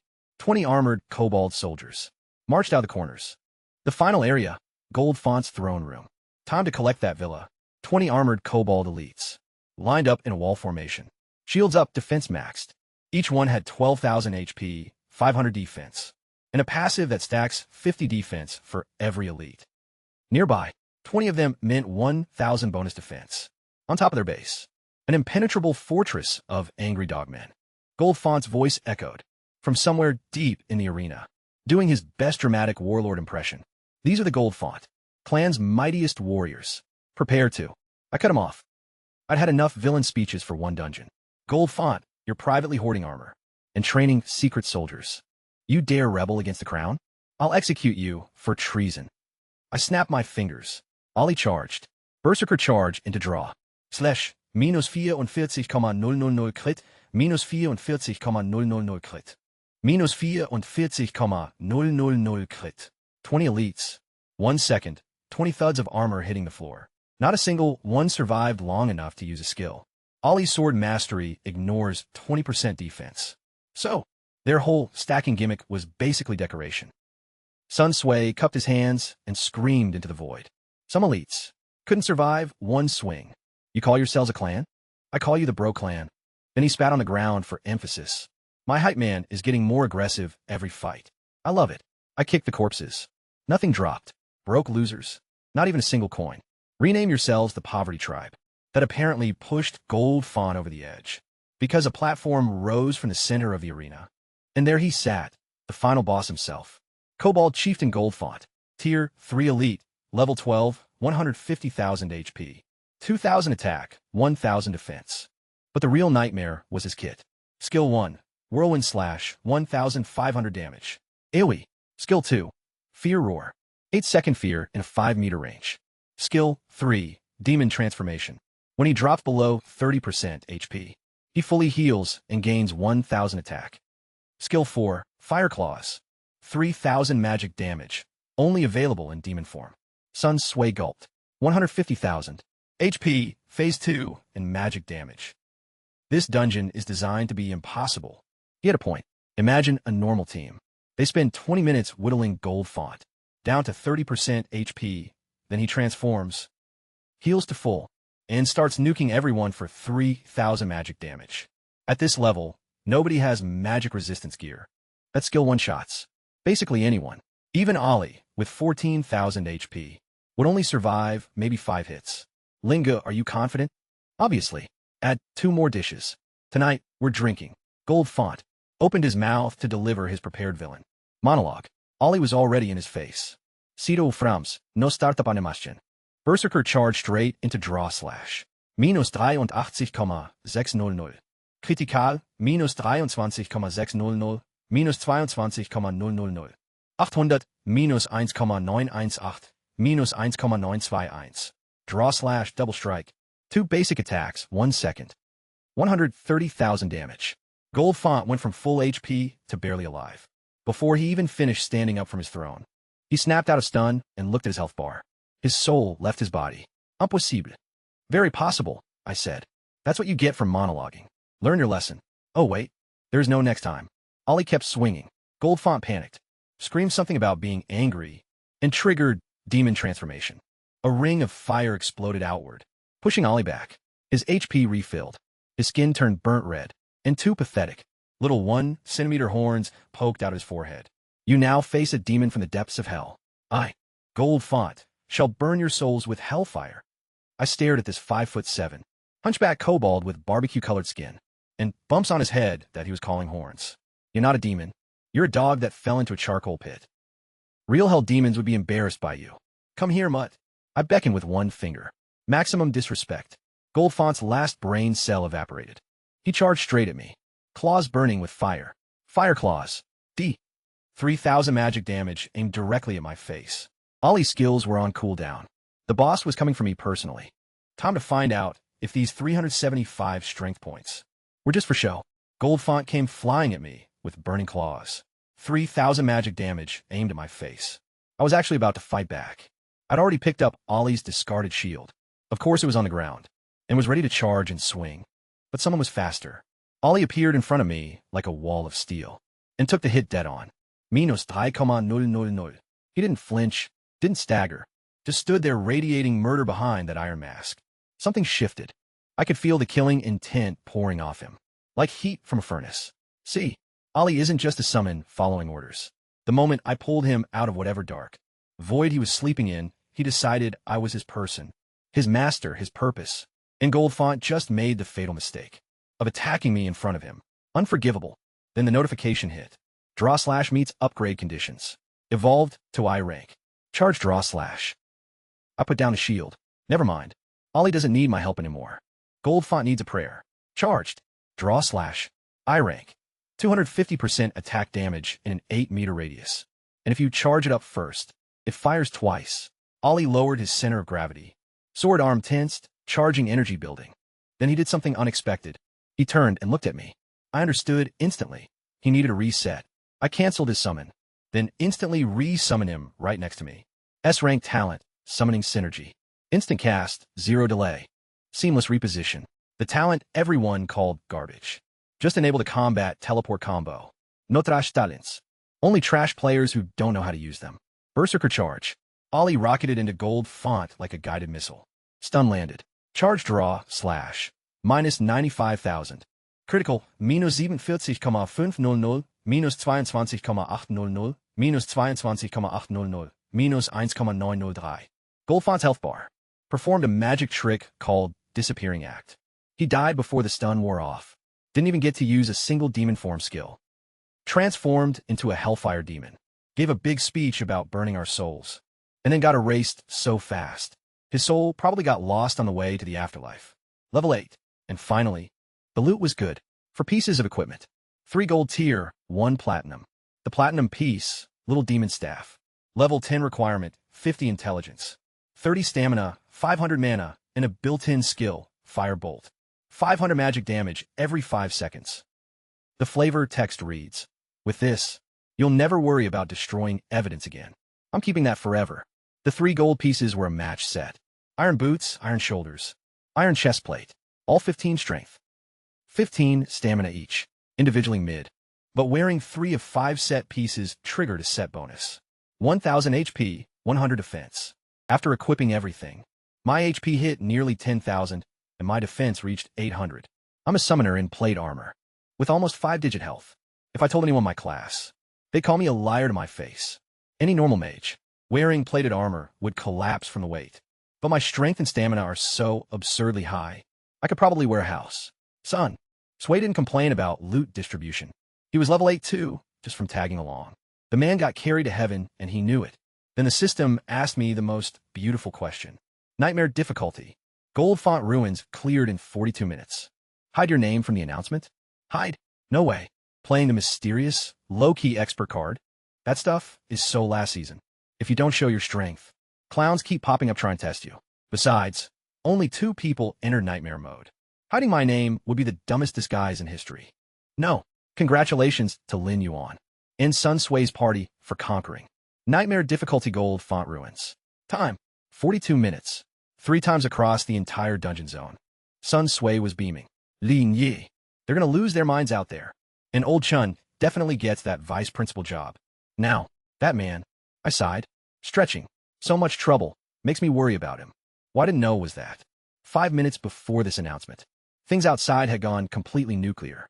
the captain of the city's law enforcement squad, showed up at school, not to congratulate anyone, but to deliver punishments, because everyone assumed we were dead. In front of the entire school, the captain announced, Teacher Chun Hongwei, for failing to prevent the death of 2S rank students in a nightmare dungeon, is reassigned to Hive Fortress 38 for 10 years of frontline combat duty. Hive Fortress 38? That's a war zone against an insect race. People die there constantly. They were basically sending my teacher to the bug trenches. As punishment for my decision, Principal Chun Qingshan removed from his position as principal of First High. 2 teachers who liked old Chun were furious. The students chose nightmare mode themselves. Chun told them 100 times not to. Why is he being punished? Valid point. But the system doesn't care about fairness. 2 S-rank students died on day 1. Someone's head has to roll. Except we weren't dead. And that announcement was about to hit the plaza. In roughly 5, 4, 3, outside the dungeon, Teacher Chun was about to be dragged to the bug war trenches. He'd already accepted his fate.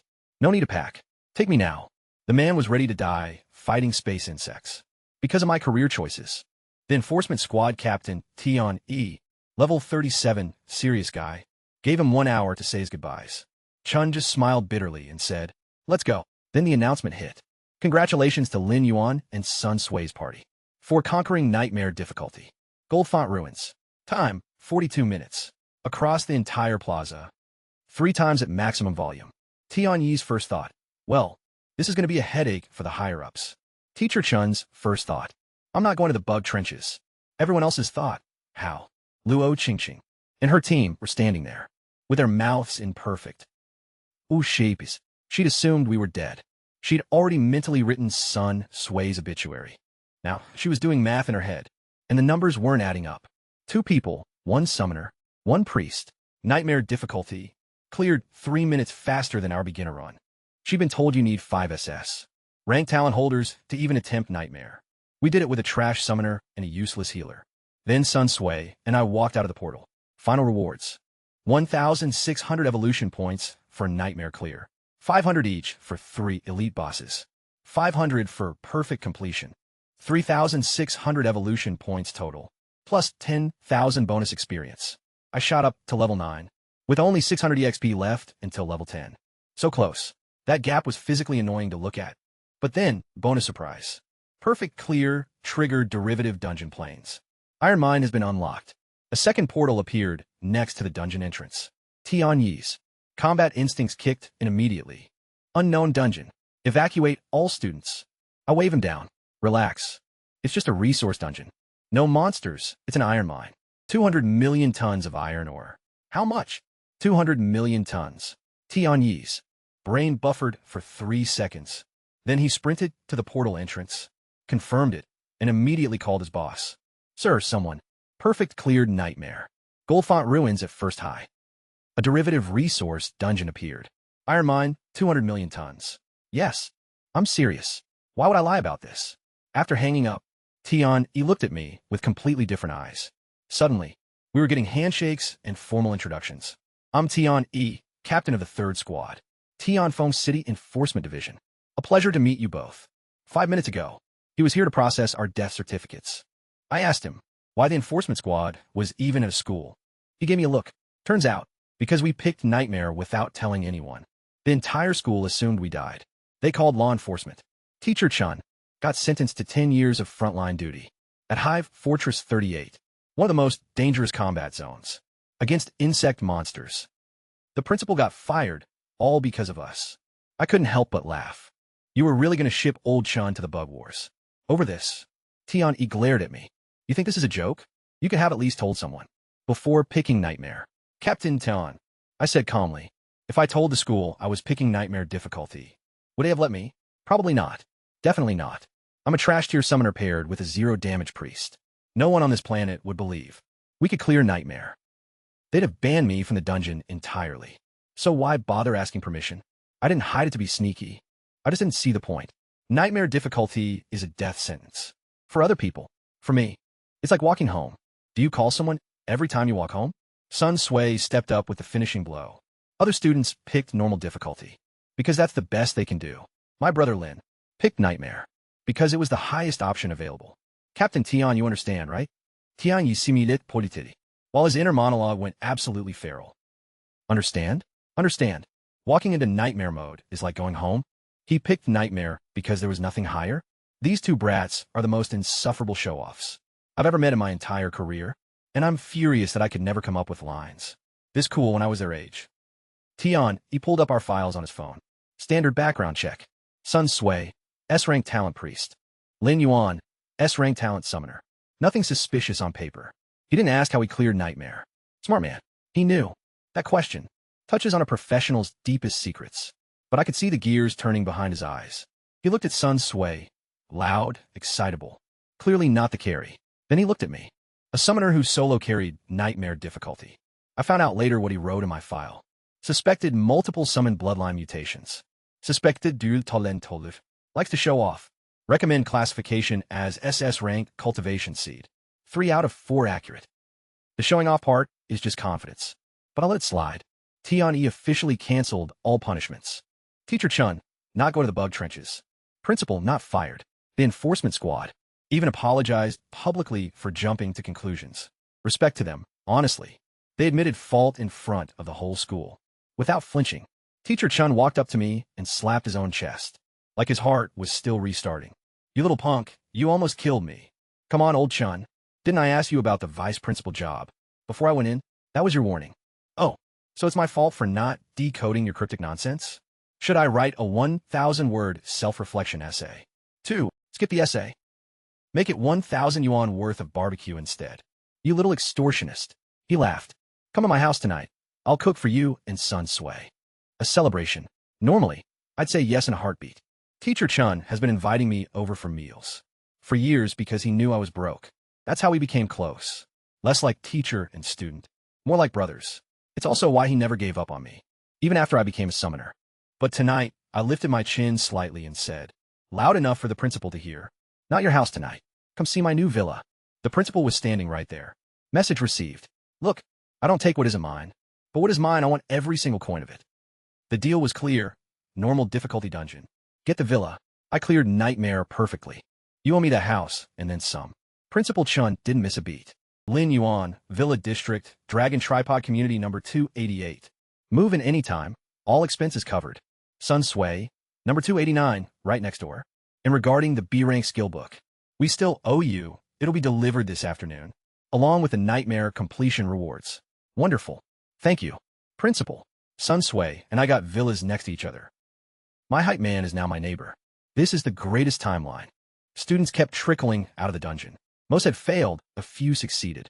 So, GAs. Team clear beginner mode in 2 hours and 10 minutes. In any previous year, that would have been impressive. This year was background noise. My record was 45 minutes. Luo Qingqing's was 1 hour and 32 minutes. Su Jia's time didn't even register. His whole squad stood at the dungeon entrance. Looking complicated. I didn't glance at them, not once. Not out of spite, they just genuinely didn't exist in my field of vision anymore. The gap between us wasn't a hill. It was a canyon. Yesterday, they laughed at me.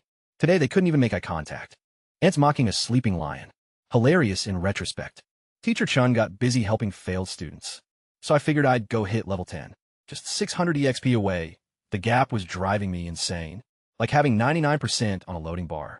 Level 10 unlocks my second summoning slot. Which means a brand new summon. A brand new SSS rank talent copy to me. And I can finally equip the Platinum Demon Staff.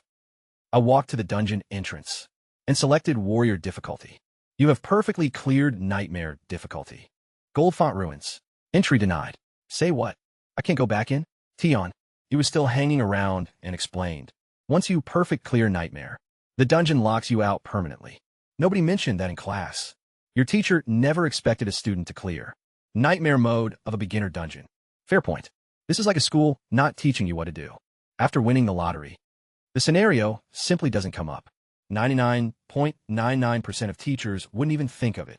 The other 0.01% probably mention it as a joke. So I'm level 9, 600 EXP short of the biggest power spike of my career. Locked out of the only dungeon I have access to. Standing in a school plaza with 3,600 evolution points. Burning a hole in my pocket and nowhere to spend them. This is the most frustrating victory I've ever experienced. So where else can I grind? I asked Tian, because being 600 EXP from level 10 was eating me alive. He listed 3 beginner dungeons in the whole city. Gold Font Ruins, Locked Out, Water Fairy Garden. A puzzle dungeon at the neighboring school. Much difficulty is adventure. And you don't even fight anything. With my personality, pass. Skeleton Graveyard? Undead monsters, super dangerous. Aggro 1 and 50 more come running. Level cap 1 to 15, Nightmare boss. Probably over level 15. I know you're going to pick Nightmare. Tion E said with the exhausted tone of a man who already knows how this conversation ends. At least do hard or adventure first. Hit level 10, get silver gear, unlock your second summon. Then try Nightmare. Great advice. Very logical, very reasonable. I'm doing Nightmare tomorrow. I got gold tier equipment.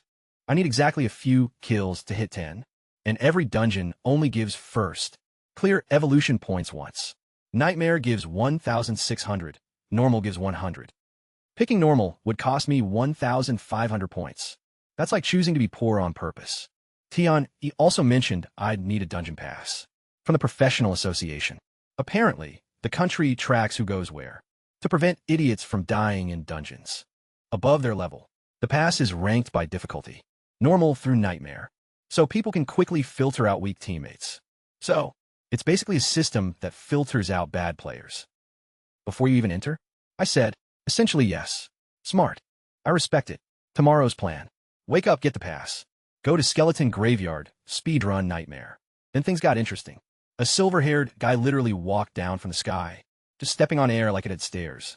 He landed in front of us with a hair flip and a magazine cover smile. Let me introduce myself. I am Lian Chan, Chief Commander of Tianfeng City's Enforcement Squad, external consultant for the Demon Suppression Army, 3-time consecutive runner-up of the Tianfeng Martial Arts Tournament. Just a plain, unremarkable level 48 fist fighter. He said all of that about himself out loud to teenagers. Sun Sui leaned over and whispered, Linga, this guy's even more of a show-off than you. But he hasn't mastered the art. Who introduces their own titles? Amateur hour. The true technique is when someone else shouts your name dramatically, and then other people list your achievements, while you just stand there looking humble. That's how you do it. Invisible flex, maximum lethality.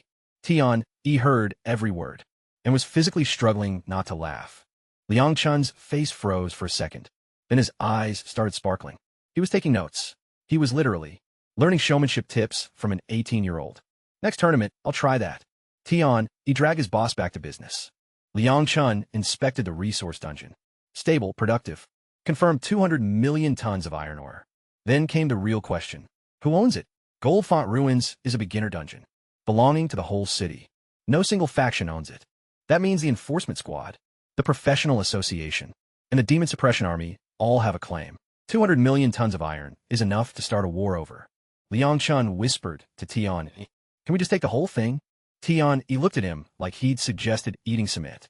Boss, that's 200 million tons. Association President Lin Yandong and General Meng Zhang would literally come here together and beat us up. Liang Chun sighed. Yeah, those two are annoying. He kicked it up to the vice mayor, a level 42 barrier master named Shinzhong, who basically keeps the entire city from being invaded. Shinzhong thought about it for approximately 5 seconds and came back with a split. Demon Suppression Army, 50% because bug monsters are acting up at the frontier. Professional Association, 30%. Enforcement Squad, 10%. And me, 10%. 10% of 200 million tons. That's 20 million tons of iron ore.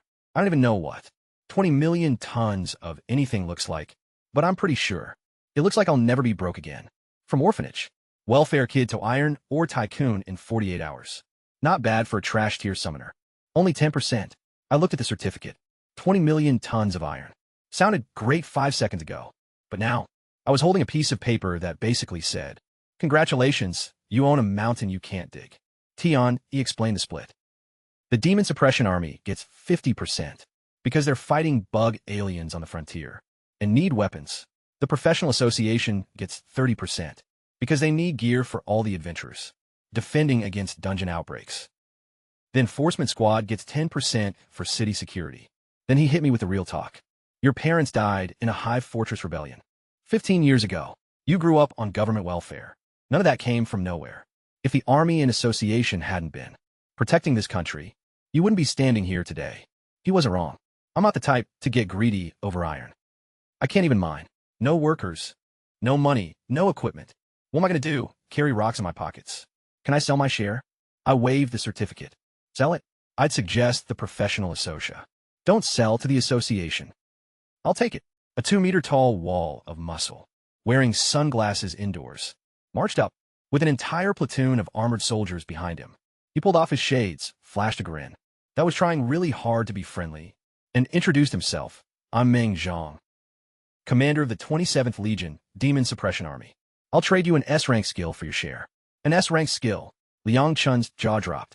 Meng Zhang, you cheap bastard. Since where are you this generous? Give me an S-rank skill, and I'll sell you our share too. Tian, he was physically grabbing Liang Chun's arm, trying to shut him up, nearly slapping a hand over his mouth. But I was focused on the skill. Book Meng Zhang placed in front of me. Death Sentence, Sword Chi, S-rank, Summon Exclusive. Costs 500 mana. Deals 10% of target's max HP as magic damage. And heals the user for 50% of damage dealt. 1-minute cooldown. And every kill reduces the cooldown by 2 seconds. Percentage-based damage. Against bosses with hundreds of thousands of HP, this thing would shred. Plus it heals. Plus the cooldown resets on kills. In a big mob fight, Ollie could spam this every few seconds, while keeping himself topped off. Liang Chun shook his head. It's S rank, but summon only is kind of niche. You should ask for an A rank. You can use yourself. Deal. I threw the certificate at Meng Zhang before he could blink. Everyone thought this skill was niche, because only summons can learn it. But they don't know about my god-tier talent. Everything Ollie learns, I learn too. This isn't a summon-only skill for me. It's an everything skill.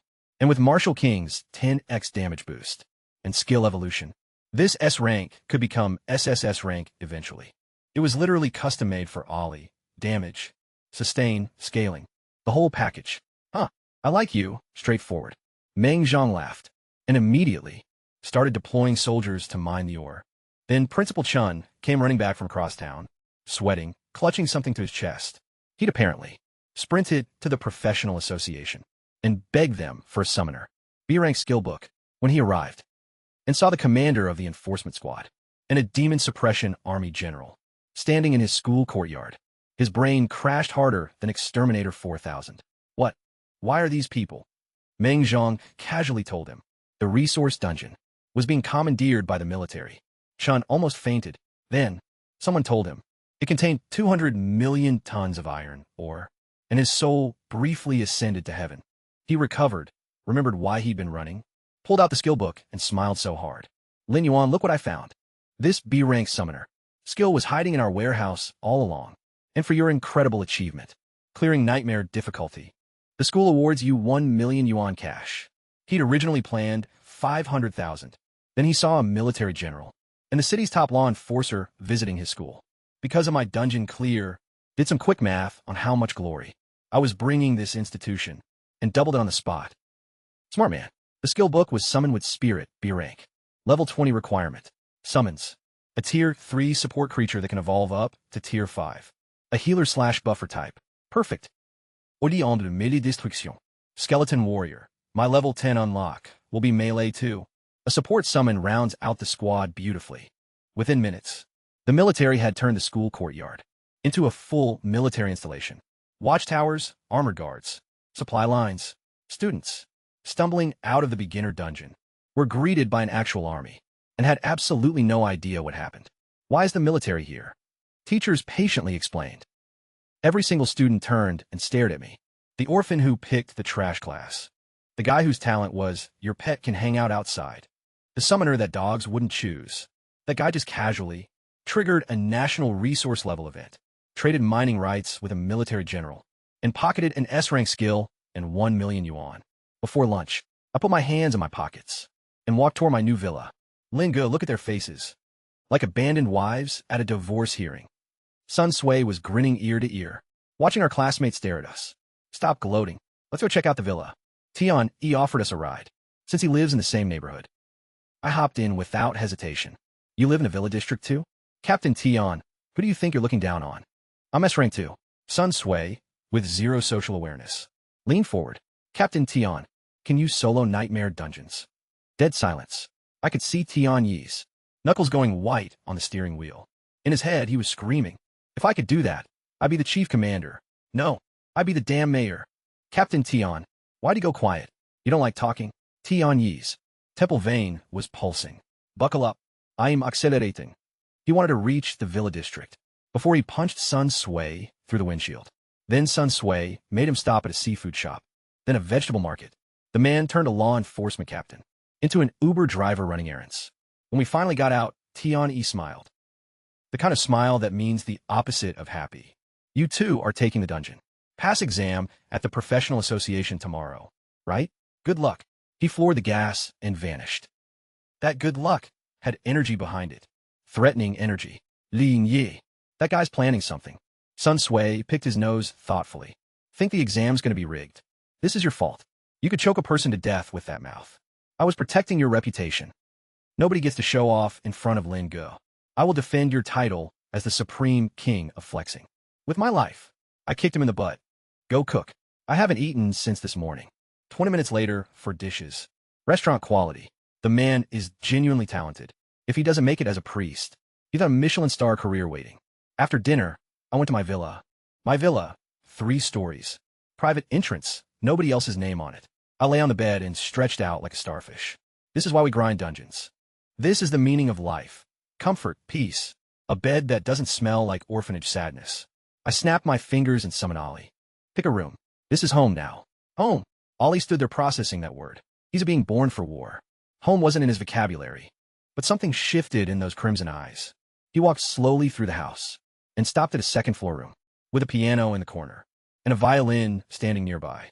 He carefully removed his armor, revealing pale, slender fingers, and picked up the violin. As I drifted asleep, I heard music, clumsy at first.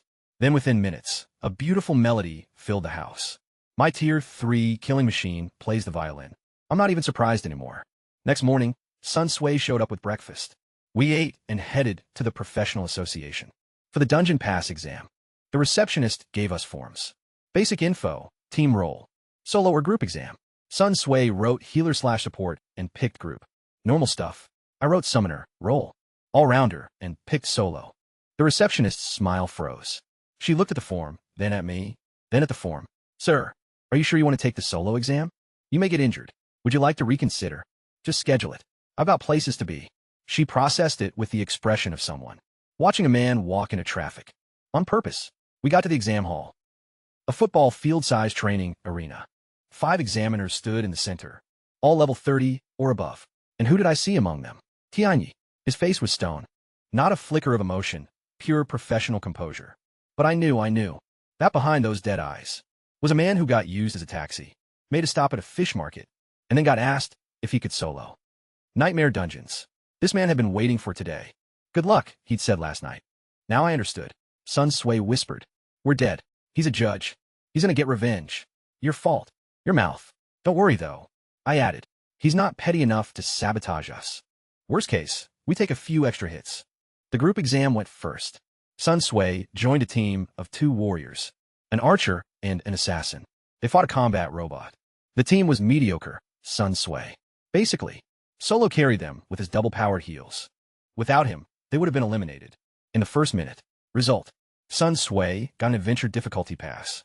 His 4 teammates got normal difficulty passes. The healer gap was real. Then came the individual exam. 2 contestants total, me and 1 other person, a summoner, taking a solo combat exam against level 30 examiners. This should be educational for them.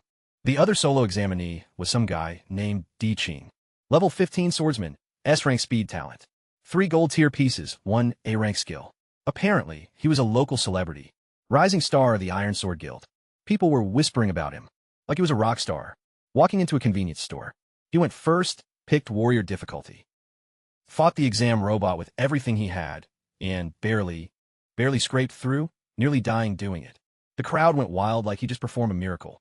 Then, Di Qing looked at me with this sympathetic expression. I could read his thoughts like subtitles.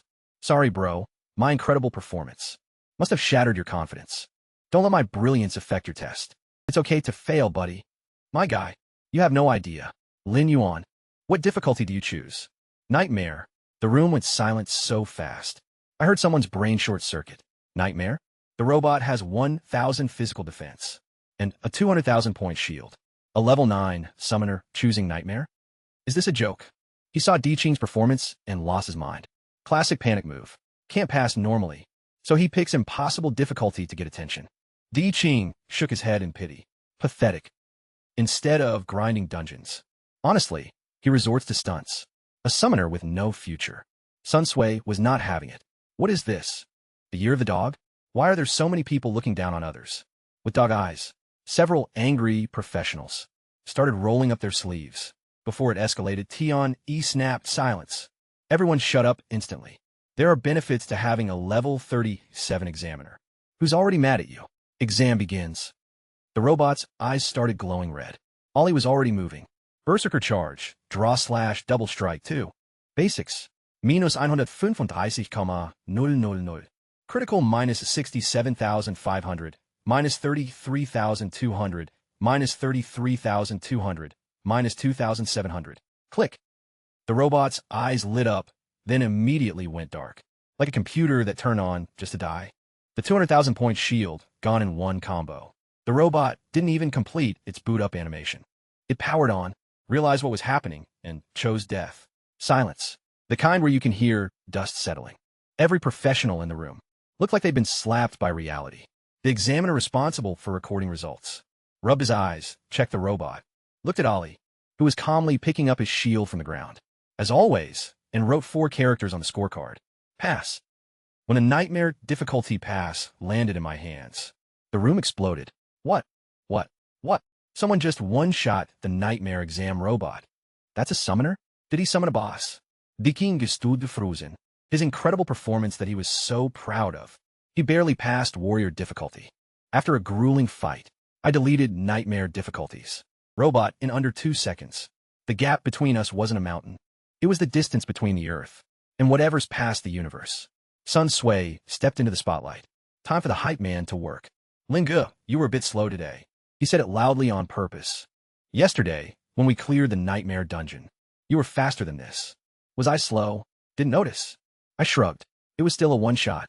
0.1 seconds slower, whatever. I wasn't even trying, and honestly, I wasn't. I hadn't even used the new S-rank skill. Death Sentence, Sword Chi. Ollie won with his regular combo. The S-rank was just sitting in inventory, collecting dust. Then Sun Sui looked around the room, completely calm, and delivered the line. That guy, Di Qing, chose warrior difficulty, because that's the best he can handle. My brother Lin chose nightmare difficulty, because there's nothing higher, understand? Tion, he was standing behind us, trying so hard not to react. Inside his head, these 2 little punks did it again. The same line, the same energy, and it works every single time. I hate that it's so cool. He announced loudly, today's exam is over. He had to end it. If he let us stay 1 more minute, Sun Sui would have started a TED. Talk about my greatness. After we left, Tianyi pulled out his phone and called. Someone named Chong phone. Teacher, I found a monster of a student. How strong? He solos nightmare dungeons for fun. Awakened yesterday, cleared nightmare beginner dungeon. Then just one-shot the level 15 nightmare exam robot. You can't come right now?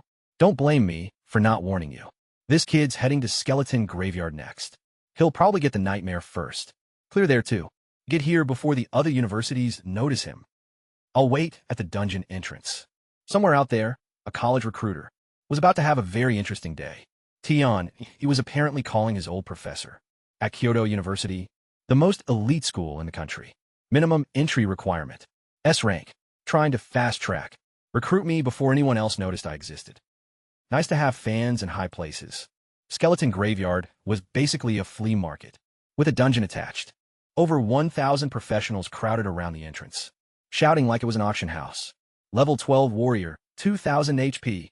Looking for hard mode group. Normal mode team needs a healer. Hop on. Level 15 tank will carry you through adventure mode. 50,000 yuan per person.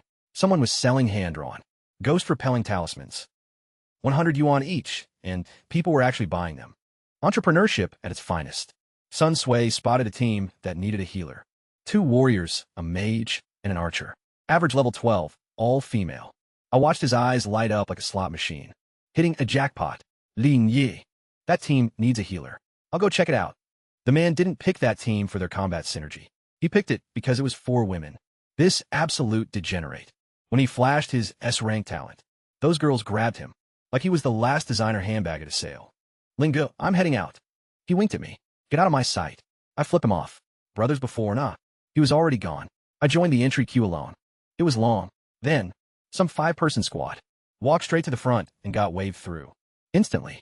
VIP treatment. Who are they? I asked. A night guy in front of me turned around. First time here? That's the Dawn Sword Guild's raid team. Elite players. Last month, they got the Nightmare first clear on Goblin Forest. See that black pass in their hands? That's a Nightmare difficulty pass. You only get it by passing the association's hardest exam. With that, you skip every line at every dungeon. He looked at his own white, normal difficulty pass, with the eyes of a man staring at his bank account. After rent. Hold on. The black pass skips lines? Nobody told me this. I walked out of the queue, marched straight to the front, and held up my pass. Hey, who's this kid cutting in? A level 14 warrior started to grab me. His teammates yanked him back so fast, he nearly got whiplash because they saw it. The black card, Nightmare difficulty. Nightmare pass. That shout turned every head in a 200-meter radius. Next craned, people stood on tiptoes. Sun Sway, who was supposed to be with his girl squad, pointed at my pass from across the crowd. See that sword emblem on it? That means he passed the exam solo. No team, just him. The crowd lost it. A solo Nightmare pass on a kid. I've seen everything now. Mind blown. My eyes are open. I'm telling my friends about this. Nobody will believe me. As I walked into the portal, Sun Sway, ever the professional publicist, snapped a photo of me holding up the black pass. Only my side profile showing. Looking accidentally cinematic. He uploaded it to the professional forum with a post. The strongest summoner in history. Fight me if you disagree. The man who solos Nightmare dungeons like breakfast. His true identity will shock you. My hype man just became my social media manager. I didn't ask for this, but I don't hate it. Inside the dungeon, things were different. From Gold Font Ruins, this was a defense mission. Skeleton Knight Masa will attack in 5 minutes. Prepare for the undead army. Kill Masa within 1 hour, where he opens a portal to the undead plane and escapes. No searching for monsters. No driving trucks around, they just come to me. This is the dream dungeon. Sit down, wait, and let the enemies deliver themselves to my doorstep. Like pizza. Ollie. Work time. I cast the summon. Ollie appeared holding a violin. Not a violin. He was carrying the violin from the villa. He brought it into the dungeon. My killing machine wanted to practice music. Between murder sessions, he carefully put it away, drew his sword, and assumed a battle stance. I swear this summon has more hobbies than I do. The countdown hit 0. 100 skeleton warriors came charging out of the darkness. Level 12, 6,000 HP each. 300 attack. Bottom of the undead food chain. But in these numbers, most teams would be sweating. I cracked my knuckles. Most teams isn't really my category anymore. The skeleton warriors were slow. Like grandma going upstairs slow. Ollie literally stood there, waiting for a full minute, before they got close enough to hit. Then he did his thing. Berserker charge. Draw. Slash. Basics. Double strike. Minus 182,500. Crit minus 91,250. Minus 3,650. Minus 3,650. Minus 43,800. Minus 43,800. 100 skeletons, 30 seconds. Math complete. Population, 0. And with that, level 10. The clouds parted, angels sang. I equipped the little demon staff. My HP hit 12,000. Physical attack 1,500. Spell power 450. Stats that would make most level 30 professionals cry into their equipment. But the real prize, second summoning slot unlocked. I cracked open the Skeleton Warrior skill book. Learned it, and my new summon appeared. Tier 2, right out of the box. Top of the tier, stats, naturally. 20,000 HP, 2,000 attack, 1,000 defense, built like an undead refrigerator. His SSS rank talent, all for 1. Effect 1, as long as any summon is alive. I cannot die. Lethal damage gets transferred to a nearby summon. Instead, Effect 2, summon creatures have no quantity limit, except bound summon slots. Effect 3, summoning skills, can randomly produce higher tier creatures. I am now literally immortal, as long as I have summons nearby. Let that sink in. You physically cannot kill me. You can try, but the damage just bounces to someone else. I'm a cockroach with a cheat code. The no quantity limit thing was tricky though. My summoning slots are bound, so I can't personally spam infinite skeleton warriors. Bummer, or so I thought. I spent 500 evolution points to push Skeleton Warrior to tier 3. He evolved into a skeleton mage. 40,000 HP for 1,000 attack. 2,000 defense. All stats doubled, and he got a shiny new S-rank skill. Undead Summoning. Costs 500 mana. Summons 100 undead creatures. 2 tiers below the caster. The skeleton mage isn't bound by my slot limit. He can summon as many as he wants.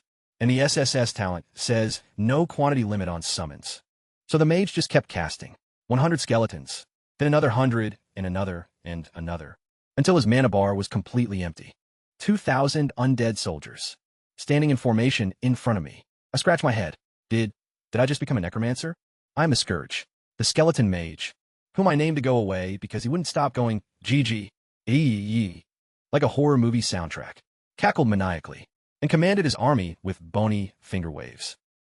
He was having the time of his life.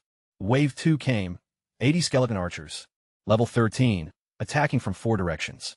A go-away screeched, and the undead army swarmed. 2,000 skeletons versus 80 archers. Each archer got mobbed by 25 angry bone boys. The fight lasted about as long as a sneeze. Wave 3, skeleton shield bearers. Level 14, drown in bones. Wave 4, skeleton axemen, level 15, also drowned in bones. Every wave spawned, existed for approximately 45 seconds, and then ceased to exist, under a tidal wave of my undead minions. Level 11.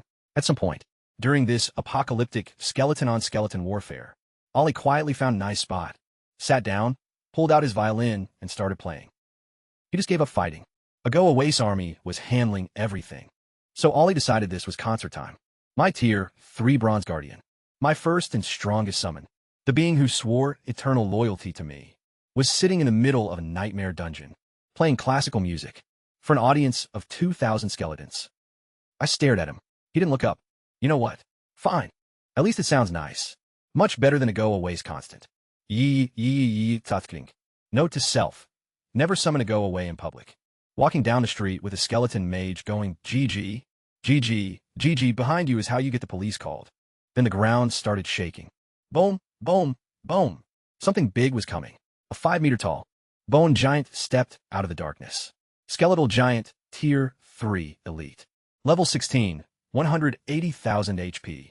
3,000 defense. Skills include a bone shield that cuts incoming damage in half. An execution axe swing that does 6,000 damage if you're standing in the sweet spot. And the nasty one, an aura that paralyzes all undead creatures within range every 20 seconds. Paralyzes all undead? My entire army is undead. This boss was specifically designed to counter. Exactly what I just built. Ollie stopped playing the violin. Looks like intermission is over. A go-away pointed his bony finger at the skeletal giant and screeched his battle cry. Yee, yee, yee, yee.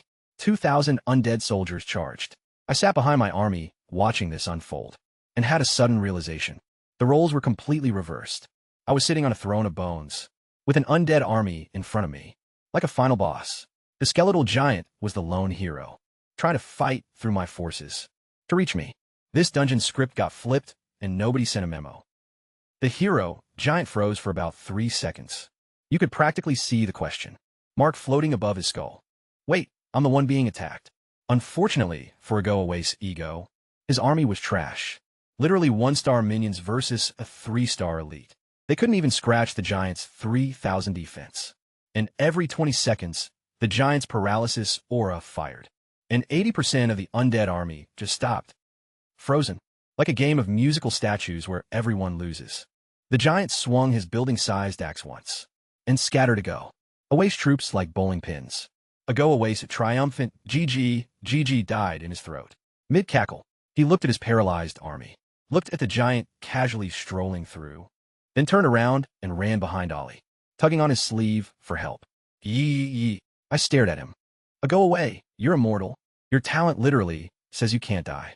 While your summons exist, those skeletons are paralyzed. Not dead, just go fight him. He hid behind Ollie harder. Pathetic. Absolutely pathetic. My necromancer summon has the combat spirit of a wet tissue.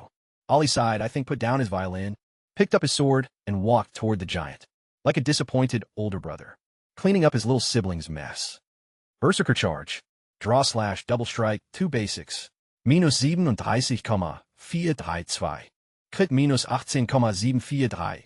minus 8,763, minus 15,643, minus 1,532, minus 1,523. Half the giant's HP gone. First time anything has survived Ollie's full combo.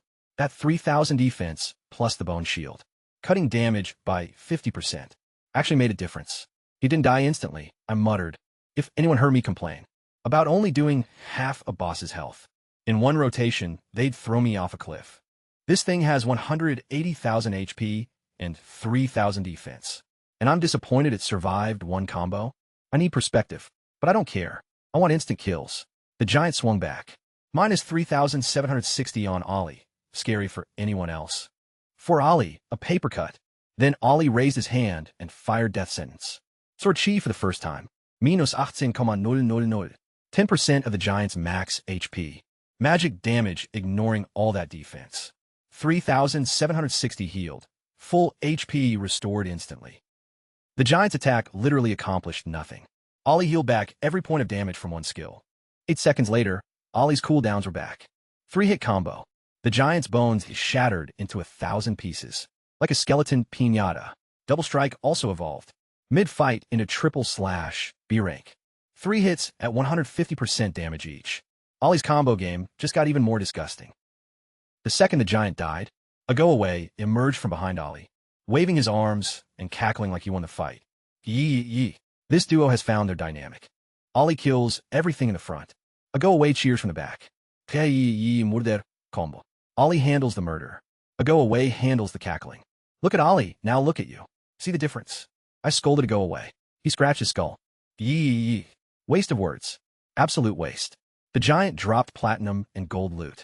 A platinum necklace with mana regen. Part of a set worth at least 2 million yuan. And a gold greatsword with a bleed effect. 25 strength, 120 attack.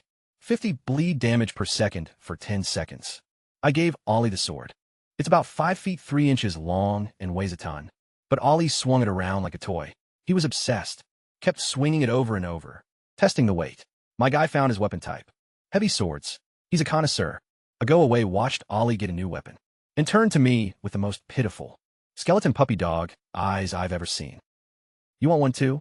Frantic skull nodding. Solo. Kill a boss first, then we'll talk. Then a dungeon prompt appeared. Your strength has been acknowledged by Skeleton Knight. Masa, he is considering sparing your life. Leave the dungeon. Oh, he's considering sparing me? How generous. How magnanimous of the Bone Man. No, spare my life? I wasn't planning on sparing yours. The undead energy in the air thickened. Next wave incoming. Masa's elite cavalry. Meanwhile, outside, that fancy Dawnsword guild. Team, 5 S-rank talents, full gold gear. 5 A-rank skills, the guys who cut in line earlier. Stumbled out of the dungeon, looking like they'd been through a car wash. Made of skeletons. Their healer was complaining about the pressure. Their captain admitted. They nearly wiped against the skeletal giant. The same giant that Ollie killed. In roughly 15 seconds. They officially declared Nightmare Skeleton Graveyard. Impossible for any team at their level. We spent an entire month preparing for this. If we can't clear it, nobody can. Somewhere deep inside that dungeon, I was currently saying no to a boss offering me mercy, while my skeleton army reformed, and my violin-playing murder machine tested. A new greatsword. Nobody can clear it. Sure. Whatever you say, champ. A go-away. Developed PTSD from the skeletal giant fight. His takeaway? I lost because I didn't have enough skeletons. So, while we waited between waves, every time his mana regenerated even slightly, he'd summon another 100 undead. 10 minutes later, 10,000 skeletons surrounded me. I literally could not walk. There was no ground visible. Just bones in every direction. Bone heads, bone feet. Bone swords, bone everything. The only clear spot was around Ollie. Because apparently, even mindless undead know not to crowd. The guy who can delete their entire species. A go-away stops summoning. There's nowhere to stand. Yee. I grabbed a skeleton soldier's spine bone and smacked a go-away on the skull with it. Gah! He lowered his hands, looking like a scolded puppy. A skeletal, cackling, terrifying, scolded puppy. The cavalry wave showed up next. 50 skeleton horsemen, level 17. 40,000 HP each. Normally terrifying, but they spawned directly into my skeleton ocean. Their charge skill? Useless. There was literally no room to gallop. They were stuck in a traffic jam of bones. They managed one sweep attack. That cleared about 1,000 undead, and then the remaining 9,000 swarmed them. Like angry ants on a dropped candy bar. 50 cavalry deleted. 10,000 experience. And they dropped 2 skeleton horse reins. Mounts. Bronze tier, 60% movement speed. Level 15. To ride. Skeleton war horses in an auction house. People would literally fist fight over these. Even high-level veterans would bid. Just for the flex factor. Imagine everyone walking on foot, and you roll up on a skeletal horse. Made of actual bones. The drip would be astronomical. Can't use them yet, though. Level 15 requirement. Patience. Then the system announced. The next wave would arrive in 5 minutes. Can we skip the wait? I have lunch plans. Would you like to trigger the final assault early? Skeleton Knight Masa will attack immediately. Warning. This is extremely dangerous. Yes, dangerous. I have 20,000 skeletons and a violin-playing war. God, define dangerous. The war fog lifted. The arena expanded tenfold. And there, a kilometer away, stood 300 heavy phantom cavalry in perfect formation. Level 18, 60,000 HP each. 750 attack, 500 effective defense. Skills include a phantom charge. That creates 2 clones per rider, meaning 900 charging horsemen, plus magic resistance and immunity to slowing effects. Behind them, riding a bone elephant, sat Skeleton Knight Masa himself. The final boss, 3 meters tall, armored head to toe, soul fire burning in his skull. Phantom Legion, charge. 300 riders exploded forward with phantoms. That's 900 total. The ground shook like an earthquake. It was like watching 900 SUVs driving at you. In formation, a steel tsunami. Okay, I admitted this might be a bit much. I lifted a go away summoning restriction immediately. A go away, summon everything now. Yee. A go away's bones rattled with excitement. Finally, unlimited power. He started spamming summons. Like his mana bar was an all-you-can-eat buffet. I joined in too, casting my own undead summons. Mine were basic, mostly small skeletons and skeleton warriors. Occasional archer. Quantity over quality. The cavalry hit my front line, like a freight train through a paper wall. Phantom charge activated. All 300 riders plus their clones. 900 impacts simultaneously. The damage was insane. 6,000 of my skeletons evaporated instantly. They carved a corridor, 50 meters wide and 10 meters deep through my army, like a hot knife through skeleton butter. Damn, that's actually impressive. But here's the thing about having 20,000 troops, plus a go away non-stop summoning reinforcements. You can't kill them all, you literally can't. For every 1,000 they destroyed, a go away summoned another 1,000 behind them. The cavalry charge was devastating, yes, but a charge only works when you can break through. When the wall is infinitely deep, you just stop, and then you're surrounded by 20,000. Very angry skeletons who don't feel pain, don't feel fear, and don't stop coming. The unstoppable force met the inexhaustible army.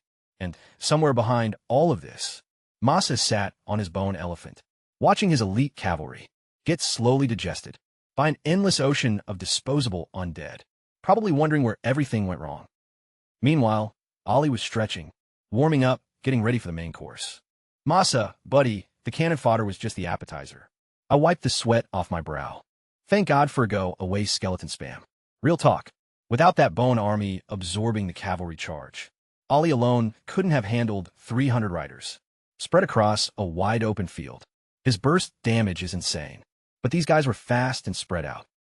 Missed the one-shot window, and 900 phantom charges hit you simultaneously. Even Ollie would feel that. But a go-away's wall of expendable idiots? Perfect meat shield, or bone shield, whatever. My army swarmed the cavalry from all sides. A go-away, and I took turns summoning. His intelligence lets him cast every 10 seconds. Mine every 11 seconds. 200 fresh skeletons every 10 seconds. Pouring in like an infinite clown car of death. Without room to charge. Heavy cavalry is just expensive punching bags. 5 minutes later, all 300 phantom riders were dead. 75,000 experience. Level 12. Level 13. Level 14.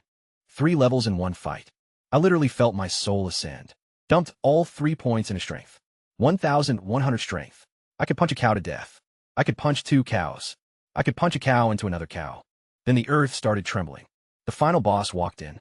Skeleton Knight Masa Readings a Bone Elephant. 3 meters tall, full black steel armor. Blue soul fire blazing in his skull sockets. Level 19, 250,000 HP. 4,000 attack, 2,500 defense. His skills were nasty. Destruction charge. 3,000 damage in a line. Stomp. 2,000 damage within 8 meters. Plus a 2-second stun. Sweep. 2,000 damage with a bonus swing if he kills someone. And the real kicker. Skill 4, Frenzy. If he's not dead in 10 minutes. His attack speed doubles. And all skill cooldowns become 0. A 10-minute enrage timer. After that, infinite skill spam. That would be problematic. Masa stopped on a hill 100 meters away and started his speech. Skeleton Mage, you have trespassed. This graveyard belongs to the Lich Lord Pierre. I'm its guardian. Leave before I... Oh my god, shut up. Come here, you little trash. When I'm done with you, I'm pulling your bones apart one by one and giving them to the neighborhood dogs as chew toys. You'll finally understand what it means to be a simp. Masa went quiet, not because he accepted the insult, but because he was too angry to speak. He yanked the elephant's reins and charged. Boys, block him. I waved my arm like a general, and tens of thousands of undead surged forward. This time, a go-away didn't hide in the back. He charged to the front line. My cowardly skeleton mage finally found his courage, with the all-for-one talent, making him literally unkillable. As long as any summon exists, he was basically an immortal cockroach with a stick. A go-away used his staff as a club and started whacking Masa's elephant like a baseball bat. Minus 2,620. The rest of the undead army also attacked. Results: minus 35, minus 16, minus 8. One full round of attacks from 10,000 skeletons. Dealt less than 5,000 total damage. Out of 250,000 HP. That's 2%. In the time it took for that, Masa used Sweep twice, each swing clearing dozens of undead. Then Stomp, which turned everything within 8 meters into bone confetti. Hundreds of my soldiers gone, but a go-away was still standing. Sweep hit him for 2,000. He had 800 HP left. Should be dead. Masa was confused. Ow, how are you alive? Somewhere 15 meters away, a random little skeleton who was just walking around suddenly shattered into dust for no visible reason. That's all for one, baby. Lethal damage transfers to a nearby summon. As long as one skeleton exists anywhere, a go-away cannot die, and I have 10,000 skeletons. Masa would have to kill every single one before touching a go-away. A go-away grinned his skeletal grin and kept swinging his stick, but I was watching the clock. The waste damage output was, let's call it enthusiastic, but ineffective. At this rate, we'd hit the 10-minute enrage timer, and Masa would go berserk with 0 cooldowns. Infinite stomps, infinite sweeps, infinite charges. Even my army couldn't survive that. Ollie, your turn. Clang. Shield hit the ground. Great sword on the shoulder.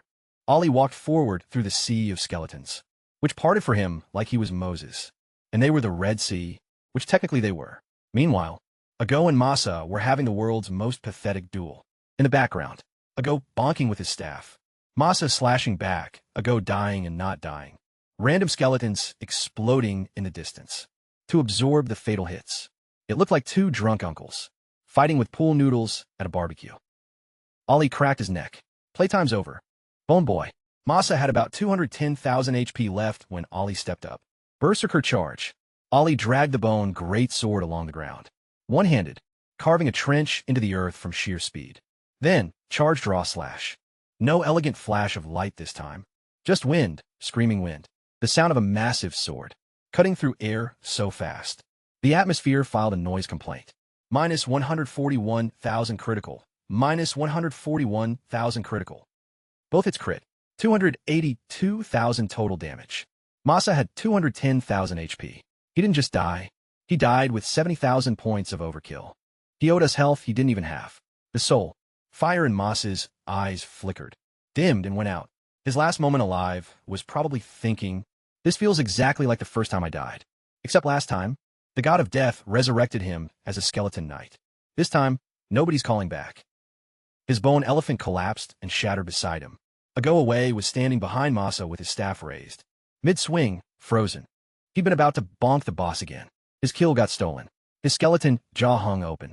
He slowly turned to look at Ollie. Ollie casually lifted his greatsword and gave a go-away one cold glance. Problem. A go-away clenched his fist. Gave a thumbs up. Gah. Ollie Go is incredible. No problems here. 0 complaints. None. Then, the dungeon decided things were going too well for me. Your killing of Masa has attracted the attention of the Winter Lich Pierre. Pierre is awakening. The Frost Sword Guard from deep within the graveyard. Due to premature awakening, the Frost Sword Guard has not fully absorbed the bone. Pearl's power. Bloodline. Tier 4, level 20. You have 60 seconds to escape. A blue portal appeared a kilometer away. Blue snowflakes started falling. Temperature dropped to 0 and kept tunneling down. Blue frost patterns crawled across the ground. In 60 seconds, a lethal deep freeze would blanket the entire area. The countdown began. 59, 58, 57. Run, run. That's a Tier 4 boss, Commander class. Those drop Diamond Tier equipment or S rank. Skills guaranteed. You can't buy encounters like this. People spend their entire careers never seeing one. I'm not leaving. I'm shopping. But first, rewards. I calmly triggered the dungeon completion settlement, while snowflakes landed on my shoulders. Skeletal Giant Kill. 500 evolution points. Masa Kill. 500. Nightmare Clear. 1,600. Speed bonus. Under 40 minutes. 1,000. Total. 3,600 évolution point plus 20,000 bonus EXP. Combined with what I had saved, enough. Spend 5,000 evolution points. Evolve Ollie. Golden light consumed Ollie's body. When it faded, he was wearing a suit of interlocking steel chainmail. Thousands of metal rings woven together. Beautiful and deadly. He looked like a noble knight from a painting. Elegant. Powerful. The kind of character you'd see on a movie poster. Standing on a cliff at sunset. Ollie, Tier 4. Steel Guardian. HP, 52,000. Attack, 10,400. Defense, 5,200.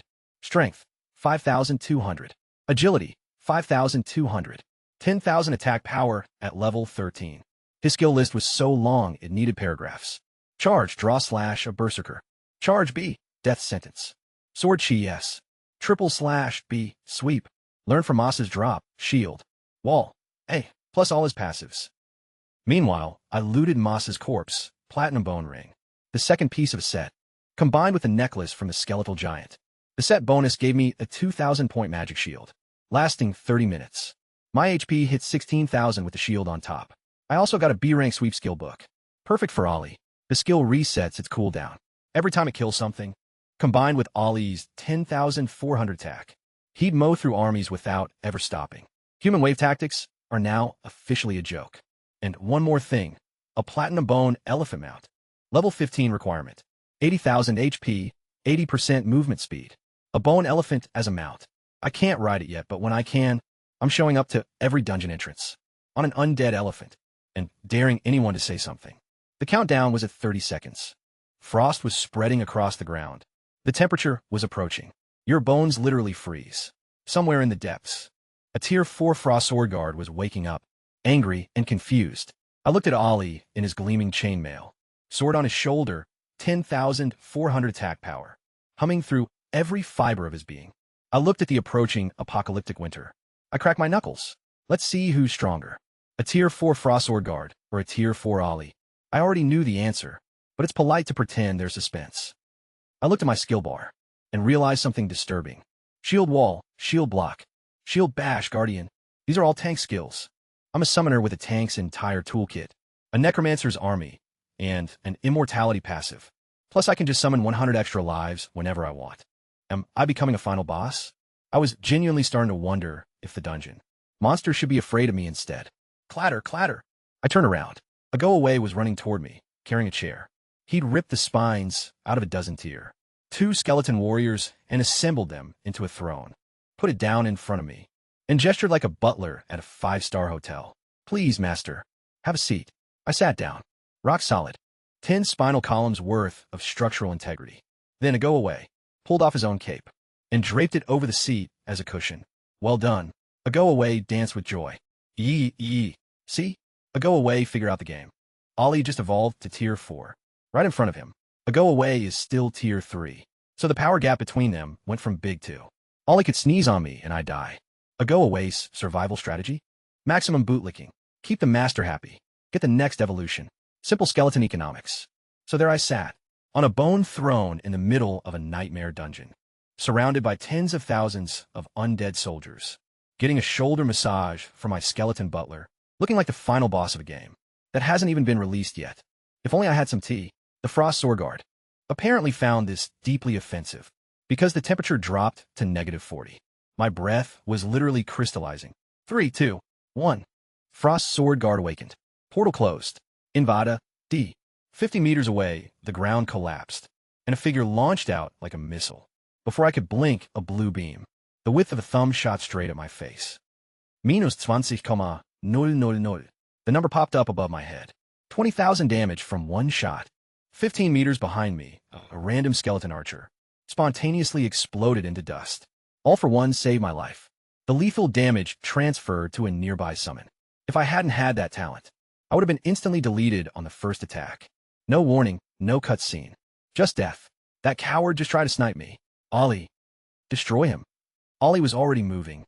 Sword drawn, murder mode engaged. Someone attacked his master again. Last time it was Gold Fong. This time it was a dead elf. The result would be the same. But this boss was different. Frost Sword Guard Pierre, Tier 4. Commander class, level 20. 600,000 HP. 5,000 attack for 1,500 defense. 600,000 hit points, and the skill list was insane. Skill 1, Ice Beam. 20,000 magic damage, single target. 15-second cooldown. That's what almost killed me. Skill 2, Frost Slash. 6,000 magic AoE damage with a slow effect. This is what hit Ollie and reduced his speed by 30%. Skill 3, Ice Armor. A 100,000 HP shield. That freezes anyone nearby when broken. A 3-second route. Skill 4, Shadow Dance. 80% evasion for 10 seconds. 80%. Skill 5, Bone Resurrection. Awakens 100,000 undead in the graveyard. Ollie charged in through the slow debuff. Berserker. Charge. Draw Slash. The Bone Greatsword screamed through the air. Liaz activated Ice Armor. Ollie's first hit shattered the shield for 50,000 damage, but the breaking ice froze him solid. The second swing of Draw Slash went wide. Miss. First time ever something dodged Ollie's attack. Liaz had activated Shadow Dance. The moment the ice broke, 80% evasion. He flickered sideways like a ghost, and the Dark Warrior Liaz appeared several meters away, blue eyes glowing with surprise. I haven't seen a Dark Warrior in 1,000 years. Ollie broke free from the ice and stared back. An elven shadow dancer. Oh, this just got interesting. Liaz was once an elf, specifically an elite shadow dancer. In elven society, you need to be level 60, minimum to qualify for that class. Master assassins, one-shot specialists, could take a general's head in the middle of an entire army, but they are no pushovers in direct combat either. When Shadow Dance activates, they can go toe-to-toe with or berserkers. That dodge wasn't luck.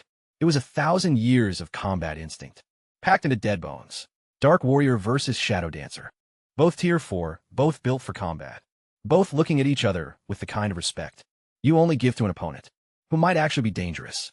I leaned back in my bone throne. A go away. Paused a shoulder massage. For the first time since I started playing this game, we had a fight that might actually be interesting. Ollie went in first. Triple slash. 2 basics. Sweep. Miss. Every single attack whiffed.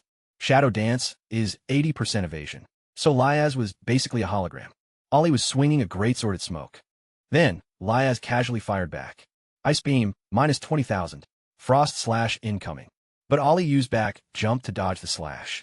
Then, countered with Death Sentence. Sword Chi, minus 60,000. 26,000 healed. Death Sentence ignores evasion. It's magic percentage damage. You can dance all you want. 10% of your max HP is getting deleted regardless. And Ollie healed back to full instantly. This became the pattern for 2 straight minutes. Liaz would poke Ollie with ice beams. Ollie would eat the damage, wait for Death Sentence's cooldown, and heal everything back. Meanwhile, whenever Ollie used Berserker Charge, Liaz would pop Ice Armor, freeze Ollie, then Shadow Dance away. It was the most careful, tactical fight I'd ever watched. But here's the funny part. The boss was the one playing defensive. Liaz was timing every skill around. Ollie's cooldowns. You wouldn't use Ice Armor unless Ollie charged. And wouldn't use Shadow Dance unless Ollie swung. A Tier 4 hidden. Boss of a nightmare dungeon was scared of my summon. Who's the boss here exactly? 2 minutes in. Ollie's still full HP. Liaz down to 380,000. At this rate, 5 more minutes and he's done. But Liaz was smart. Too smart. He had a plan. The fight started drifting toward me. Slowly, subtly. I noticed immediately. Decapitation strategy. Kill the summoner. Summons disappear automatically. Classic. Oh, you're coming for me? I looked at my 8,000 undead bodyguards. My immortality passive, my 16,000 HP, plus 2,000 shield, and my full set of tank skills. You picked the wrong soft target, buddy. Here's what happened next. Ollie charged. Liaz triggered ice armor. Ollie's first hit shattered it, and the freeze effect locked Ollie in place. Normally, Liaz would follow up with Frost Slash on Ollie. Not this time. Liaz spun toward me and fired an ice beam in my face. Minus 20,000. A skeleton behind me popped. All for one, save me again. I tilted my head and smiled. That all you got? Of course not. Frost Slash. Blue sword energy raced toward me. Minus 6,000. It ate my shield, and my HP dropped to 12,000. Liaz paused, visibly confused. A summoner with 18,000 effective HP? A full stamina build doesn't even reach that. What kind of mage has this much health? The kind that cheats, Bone Boy. While Liaz was buffering, I stood up from my throne, picked up Ollie's shield from the ground. Yes, it was on the ground. Obviously, an activated Berserker charge. A summoner charging a tier 4 boss with a shield. I slammed into Liaz at full speed. Shield uppercut straight to the jaw. Shield bash, minus 500 damage. Pathetic, but that wasn't the point. 2 seconds stun. Shield mastery passive. 30% defense when wielding a shield. 15% block chance, and double aggro generation. I was a fully functional tank. Now a summoner. Cosplaying as a shield warrior, and doing it well. Ollie broke free from the freeze at that exact moment. I used Guardian to teleport. Next up, Triple Slash. While Liaz was stunned, no shadow dance. No evasion. You can't dodge when you're unconscious. Minus 78,700, minus 79,800, minus 80,230. 240,000 damage in one combo. Liaz dropped to 120,000 HP. The stun was about to wear off. I threw the shield away, opened my hand, and grabbed the boss's skull with my bare fingers. Skull Crusher, a martial arts technique from Fist Mastery passive. Unarmed attack forces a 2-second hard crowd control. Works on anything, 5-minute cooldown per target. I held this tier 4 boss's head in my palm, like a basketball, and squeezed. Move. Go ahead, try. Thought you'd assassinate the summoner. Huh. Thought you were clever? Kneel. The second the stun wore off, I grabbed the shield again and smashed it into his forehead. Shield bash, another 2-second stun. This boss was getting crowd controlled, more than a training dummy. Liaz was having an existential crisis. This is a summoner? Shield skills. Donc habilité, barondée de grappling technique. What class is this person? While his brain was short-circuiting, Ollie and I both fired death sentence. Sword chi simultaneously. Minus 60,000, minus 60,000. 120,000 HP, remaining equals 0. Account closed. Except Liaz exploded with energy, blasting both of us backward. Above his head, a fist-sized, perfectly translucent white orb materialized. Bone Pearl. Auxiliary item, quality, epic. My eyes nearly fell out of my skull. An epic tier item? I've seen white tier garbage. Black iron, bronze, silver gold, platinum, but epic? That's just 2 tiers below mythical. That's the kind of item that starts wars between guilds. I need that pearl. Liaz held the Bone Pearl above his head, raging. You ants have ruined Lord Pierre's perfect plan. Unforgivable. Sleeping dead of this graveyard, awaken. Crush everything before you. Skill 5 activated. 100,000 undead rising from the ground. He's summoning an army? I have an army. I looked at a go away. A go away looked at me. We both looked at the ground, which was starting to crack open, with skeletal hands reaching out. Necromancer versus Necromancer. This is going to be disgusting, and I'm here for it. The ground ripped open. Skeletons poured out like cockroaches.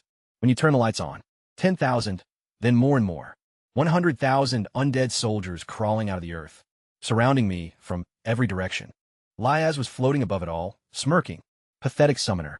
I'll rip your skin off and use it as a seat cushion. Dude, what is it with dungeon bosses? And furniture-based threats? Gold Fong wanted to burn my soul. This guy wants to upholster with it. The farce is over. Bone Legion, exterminate the invaders. Meanwhile, the Bone Pearl was healing him at 1% per second. 100,000 skeletons between us, and he's regenerating behind them, like a coward hiding behind a crowd at a concert. I looked around. Skeleton eyes glowing blue everywhere. Empty eye sockets as far as I could see. 100,000 of these creepy things. The scariest thing I've ever witnessed. I cracked my wrists, sat back down on my bone throne, and crossed my legs. Ollie, handle it. See, Liaz made a critical miscalculation against Ollie. One-on-one, he could dodge, kite, and play defense. That fight was annoying. But surrounding Ollie with 100,000 weak enemies? You just gave my greatsword-wielding murder machine Unlimited sweep resets. Sweep, 100% attack damage to everything in front. Cooldown resets on a kill. Ollie lifted the bone great sword parallel to the ground. Stepped forward and swung. Minus 85,000, minus 86,400, minus 159,800 crit. Everything within 2 meters vaporized. Cooldown reset. Step, swing, reset. Step, swing, reset. Ollie walked through 100,000 skeletons. Like a lawnmower through dandelions. Not running, not rushing, just walking casually. Each step left a vacuum of empty space, where dozens of undead used to exist. 12 seconds. That's how long it took to reach Liaz. Through 100,000 bodies, Liaz was still regenerating. Got back up to 230,000 HP, and felt good about himself for maybe 1 second. Death sentence, sword chi. Minus 60,000. Ollie didn't even look. Swung a sweep to the left. Killed more skeletons. Reset death sentence's cooldown. And fired again.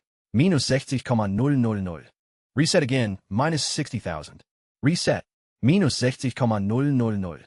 For death sentences in about 8 seconds. 240,000 damage. Liaz carefully regenerated health bar, got emptied. Like a bathtub with no plug. Impossible. I am Lord Pierre's greatest servant. I am his strongest sword guard. Strongest. Ollie's eyes flickered with contempt. The tone was unmistakable. I lost to Arthur the Lionheart blade at my peak. You think an elf who never even mastered the massacre, Waltz, deserves to call himself the strongest? Frog in a well. Liaz died on his knees, angry, humiliated, defeated by a summon, who genuinely considered him below average. The bone pearl dropped. Every skeleton in the graveyard instantly collapsed into lifeless bones. I only got credit for 3,720 kills. The rest weren't worth experience, since they died from losing the pearl's power, not from combat. Shame. That was potentially massive EXP. But whatever. Look at this. Loot. Liaz gave me 5,000 evolution points, and the boss dropped 3 items. First, the bone pearl itself, epic tier, auxiliary equipment, requirement, undead creature. Only, it absorbs undead life essence, and at 100% energy, it lets the wearer learn undead skills. Currently at 60%. What the? This is epic tier. The stats were weird. I can't even wear it. But a go-away can. A go-away lucky day. I toss him a pearl, learn magic skills, and oh my, Ollie's got enough swords for everyone. A go-away clutched the pearl like a child, receiving his first Christmas present. Nodding so hard his skull nearly flew off. Second drop, Frost Cloak Platinum tier, plus 25 strength, plus 30 agility, 3% evasion, 8% movement speed. I threw on immediately. Blue cape billowing behind me. I looked mysterious, I looked powerful. I looked like a protagonist. Did I care about the stats? Sure, but more importantly, I look cool. Stats are temporary. Drip is forever. Third drop, Blizzard. S rank, Mage exclusive. Level 30 requirement. Creates a massive 30 by 30 meter snowstorm for 6 seconds. Dealing 2,200% magic damage per second. With a chance to freeze targets. Frozen targets take double damage. 20-second cooldown. Worth 50 million yuan minimum on the auction market. Can't use it yet. Can't learn it until level 30, and it's mage only. I'll hold on to it, maybe trade for something I need. If not, cash it out later. I chose not to hide my name on the completion. Announcement. Why would I? The nation rewards strength. If the leaders of this country couldn't recognize talent, they wouldn't have built the strongest civilization on the planet. Hey, a trash tier summoner. Just solo cleared a nightmare dungeon's hidden boss. Let them see. Outside, Tianyu was chatting with a 50-year-old man. Professor Ching Fu from Kyoto University. Level 55 class, Street Fighter. An actual college professor, whose job title is Street Fighter. This world is insane. The professor was getting antsy. How long has it been? The kid's still in there. The 7th Regiment. Keeps calling me to go suppress a bug hive rebellion. He came all this way to recruit me, and I was in there taking my sweet time, killing hidden bosses and trying on capes. Level 15 now, Frost Cloak equipped, Bone Throne energy. 2 summoned beasts, an army of undead, and an epic tier item on my skeleton butler. Time to step outside and break some more brains. While I was inside having the time of my life, a whole drama was unfolding at the dungeon entrance. Professor Ching Fu, level 55 Street Fighter from Kyoto University, the most elite school in the country, was standing there getting impatient. Tianyu had begged him to come recruit me, but 40 minutes in a nightmare dungeon with no results was testing the old man's patience.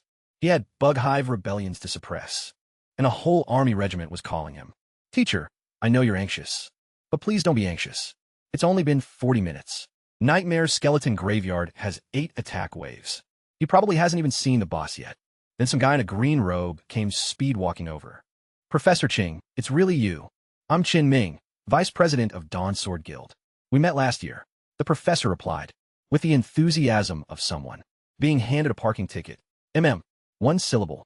That's what you get when you're a level 55 Street Fighter who only respects the heads of top guilds. Everyone else is background noise. Qin Ming started his sales pitch immediately. He had 5 S-rank talents behind him, the same elite squad that just failed. Nightmare Skeleton Graveyard, and he wanted all 5 of them. Admitted to Kyoto University on a scholarship. This is Xiao Bin. S-rank offensive talent 1. A rank, 2 B rank 4. C rank skills, full gold equipment. Xiao Bin puffed out his chest. Like a rooster at a beauty pageant. He was thinking about how he heroically held off the skeletal giant for 10 whole seconds. How under his brilliant tactical command, the team killed it in 7 minutes. And how if only his teammates weren't holding him back. He could have totally challenged Masa. 7 minutes to kill the skeletal giant. Ollie killed it in 15 seconds. But nobody here knows that yet. The vice president kept going. They first cleared Nightmare Goblin Forest last month. They just killed the skeletal giant. In Nightmare Skeleton Graveyard, 5 S-rank talents. A 1,000-man roster couldn't match them. Each one received 10 million yuan in development funding. 10 million per person, 50 million. Total on 5 teenagers with gold gear and big dreams. Tianyu nodded politely. Impressive. No other guild has cleared a nightmare dungeon. This year, Professor Ching glanced at the 5 prodigies, gave them a full 0.3 seconds of visual evaluation, and said decent. One word, decent. Not impressive, not excellent, decent. Qin Ming's face crumbled. Xiao Bin's proud rooster energy deflated into wet chicken energy. His expression screamed, decent. S-rank talent, gold gear, 7 combat skills, first nightmare clear in the city. And all I get is decent. He crossed his arms and stared at the dungeon entrance. Fine. Let's see who comes out of there that's better than me. These losers? Please. Beautiful. Thank you for setting this up, universe. Congratulations to Lin Yuan's party for conquering. Nightmare difficulty, skeleton graveyard. Time, 43 minutes. Congratulations to Lin Yuan's party for conquering. Nightmare difficulty, skeleton graveyard. Time, 43 minutes. Congratulations to Lin Yuan's party for conquering. Nightmare difficulty, skeleton graveyard. Time, 43 minutes. I walked out of the portal, then the bonus announcements hit. Perfect clear achieved. Derivative dungeon bone. Warhorse training ground has appeared. Congratulations on achieving 2. Nightmare difficulty perfect clears. Title earned. Nightmare Conqueror. Nightmare Conqueror Lin Yuan has entered the area. Let's cheer for them. The system literally told 2,000 people to clap for me. That's not an announcement. That's a hype introduction. The dungeon became my personal MC. Dead silence. 2,000 professionals standing around the entrance. Not one sound, not a breath. Not a whisper. Then the dam broke. What? Someone soloed Nightmare Skeleton Graveyard? Who is this Lin Yuan? The night bro from earlier. The one who told me about black passes. Was losing his mind. That's the guy. The one with the solo nightmare pass. The mystery man. Xiao Bin's arms slowly uncrossed. His proud expression dissolved. Like sugar in boiling water. He'd spent 10 million yuan. Trained for months. And his elite squad barely survived the 5th wave. Before retreating, I cleared all 8 waves. Killed the hidden boss. Earned a title. And unlocked a derivative dungeon alone in 43 minutes. While he was standing outside, bragging about killing 1 mini-boss in 7 minutes. The vice president's sales pitch about his unmatched prodigies was dead. Was still hanging in the air, like a fart in an elevator. Professor Ching Fu's lips curved into a smile. For the first time since arriving. If decent was for the 5-man S-rank squad, I wonder what word he has for me. Xiao Bin's face when the announcement hit. I wish I had a screenshot. The guy was standing there with his arms crossed, like a peacock at a talent show. Mentally, rehearsing his acceptance speech for Kyoto University. Then my name came blaring across the sky 3 times, and his entire identity collapsed. His vice president tried to comfort the squad. Don't compare yourselves to monsters. Some people are just born different. Then he herded his shell, shot prodigies away like a sad field trip. Meanwhile, that night bro from the queue, the F-rank guy who just wanted to reach level 20, and become a security guard. He quietly took screenshots of every announcement and uploaded them to the professional forum under Sun Tzu's original post. The one titled, Strongest Summoner in History. Fight me. The post that had 99% of commenters calling it fake. Photoshop pass, LOL. No summoner has ever passed level 20. Delete this at Tianfeng City Association. Someone's forging nightmare passes. OP is brain dead confirmed. Night Bro dropped the receipts without a word and went back to grinding. Normal difficulty. No drama. No bragging, just facts. I respect that man deeply. Now for the important part. Professor Ching Fu, the level 55 Street Fighter, who'd been standing around looking bored, while a guild vice president begged him to notice. 5S rank prodigies vanished. The instant my announcement played. 1 second he was there, next second gone. Teleported to me like I was a limited time sale. You're Lin Yuan? And you're Ching Fu, professor at Kyoto University's combat department. Professor Ching, what an honor. Your reputation precedes you. I've heard so much about you. Complete lie. I'd never heard of this man in my life. And 3 seconds ago, I asked who he was. But flattery is a universal language. I'm here to offer you direct admission to Kyoto University. Oh, I'll think about it. His face twitched. Nobody says, I'll think about it, to Kyoto University. It's the best school in the country. Top resources, top teachers, top dungeons. Saying, I'll think about it, to Kyoto is like saying, I'll think about it, to winning the lottery. He started listing benefits. Like a car salesman sensing a customer walking away. SS rank seed treatment. 60 million yuan annual scholarship. A second advancement. Professional as your personal mentor. And 4 elite teammates assigned to you. You won't find this deal anywhere. Night and day from how he treated the Dawn Sword Squad. For them, 1 syllable. For me, a full infomercial. That's very generous, I said, keeping my face neutral. But here's the thing. Professor Zhang from Magic City University and Professor Wang from Demon Suppression University already contacted me. They offered SSS rank seed treatment. I watched Ching Fu's expression go through 5 stages of grief. In 2 seconds, then he stopped, squinted, and started laughing. You little punk. I know every professor at both those universities. There is no Professor Zhang or Professor Wang who can offer SSS rank treatment. That authority requires vice principal level minimum. You just made them up. Busted. Completely busted. My beautiful bluff crumbled in 3 seconds flat. In my defense, I didn't expect him to personally know every professor at every rival school. Did I panic? No. Ishuja. Really? Oh no. Then I must have been scammed. Those terrible fraudsters. How dare they deceive an innocent student like me? I put on my most outraged face. Ching Fu stared at me with the expression of a man who simultaneously wanted to punch me and adopt me. If anyone else tried that on me, I'd have put my fist through their face. Fair, but I'm not anyone else. I'm a nightmare conqueror, the only person under level 60 with that title in the entire country. The other 2 holders are about to hit their 3rd advancement. I'm level 15. He needed me way more than I needed him, and we both knew it. Look, he said, visibly restraining himself. Given your special circumstances, I can go back and ask the dean to bump your package. Even higher. Translation. I win. Negotiation successful. Prices going up. All I had to do was lie badly enough to get caught, and then play the victim.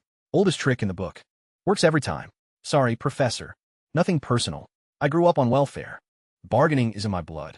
Let's talk somewhere private, Professor Ching said, trying to regain his dignity. After I just lied to his face and got caught. In 4 seconds, Tianyu waved us toward his car. I waved back. No need. I have my own ride. I pulled out the bone elephant reins. 3 meters tall, 7 meters long.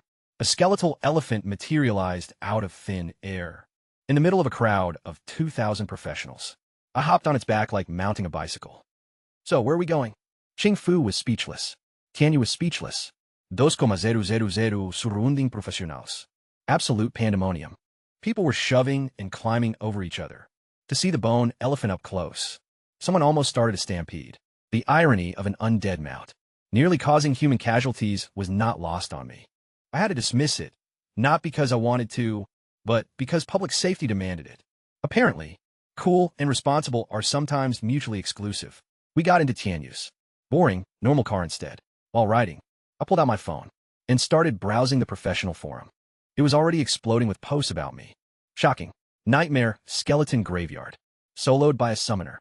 Epic tier mount spotted at Skeleton Graveyard. Photos inside. Strongest summoner in history. Can he break the level 20 curse? Then I found Sun Tzu's original post. Strongest summoner in history. Fight me. The comment section had 10,000 replies. 99% calling it fake. Photoshop pass. Summoners can't even reach level 20 at association. Please ban this fraud. Beautiful.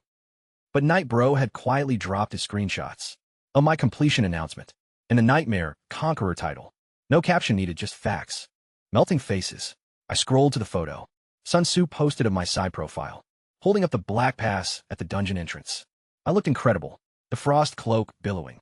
The mysterious half-face angle. Purichinema. I liked the post. Then wrote a comment. Wow. So handsome. This is the strongest summoner. Well deserved. I'm in love. Then I checked who posted it. Lin Yuan's thigh accessory. Sun Tzu. That clout-chasing traitor. But since everything he wrote was factually accurate, I'll forgive him. I put down my phone, not realizing Professor Ching had been watching me. Like my own post from the back seat the entire time. His face said, "You are a demon in human skin." But it also gave him intelligence. He now knew exactly what I wanted. Lin Yuan. Join Kyoto University. All previous benefits stay. Plus I'll make you the freshman representative. Freshman representative. Opening ceremony. Live broadcast. You walk on stage. Give speech for 30 seconds. And say whatever you want. In front of the entire incoming class. And a national audience. He paused for effect. You can flex as hard as you want. Tianyu's knuckles went white on the steering wheel. He was thinking. This old man figured out Lin Yuan's weakness. In under 5 minutes. He's offering a nationally televised platform. For showing off. That's genius. That's evil. That's exactly what Lin Yuan wants. 30 seconds on a national stage saying whatever I want.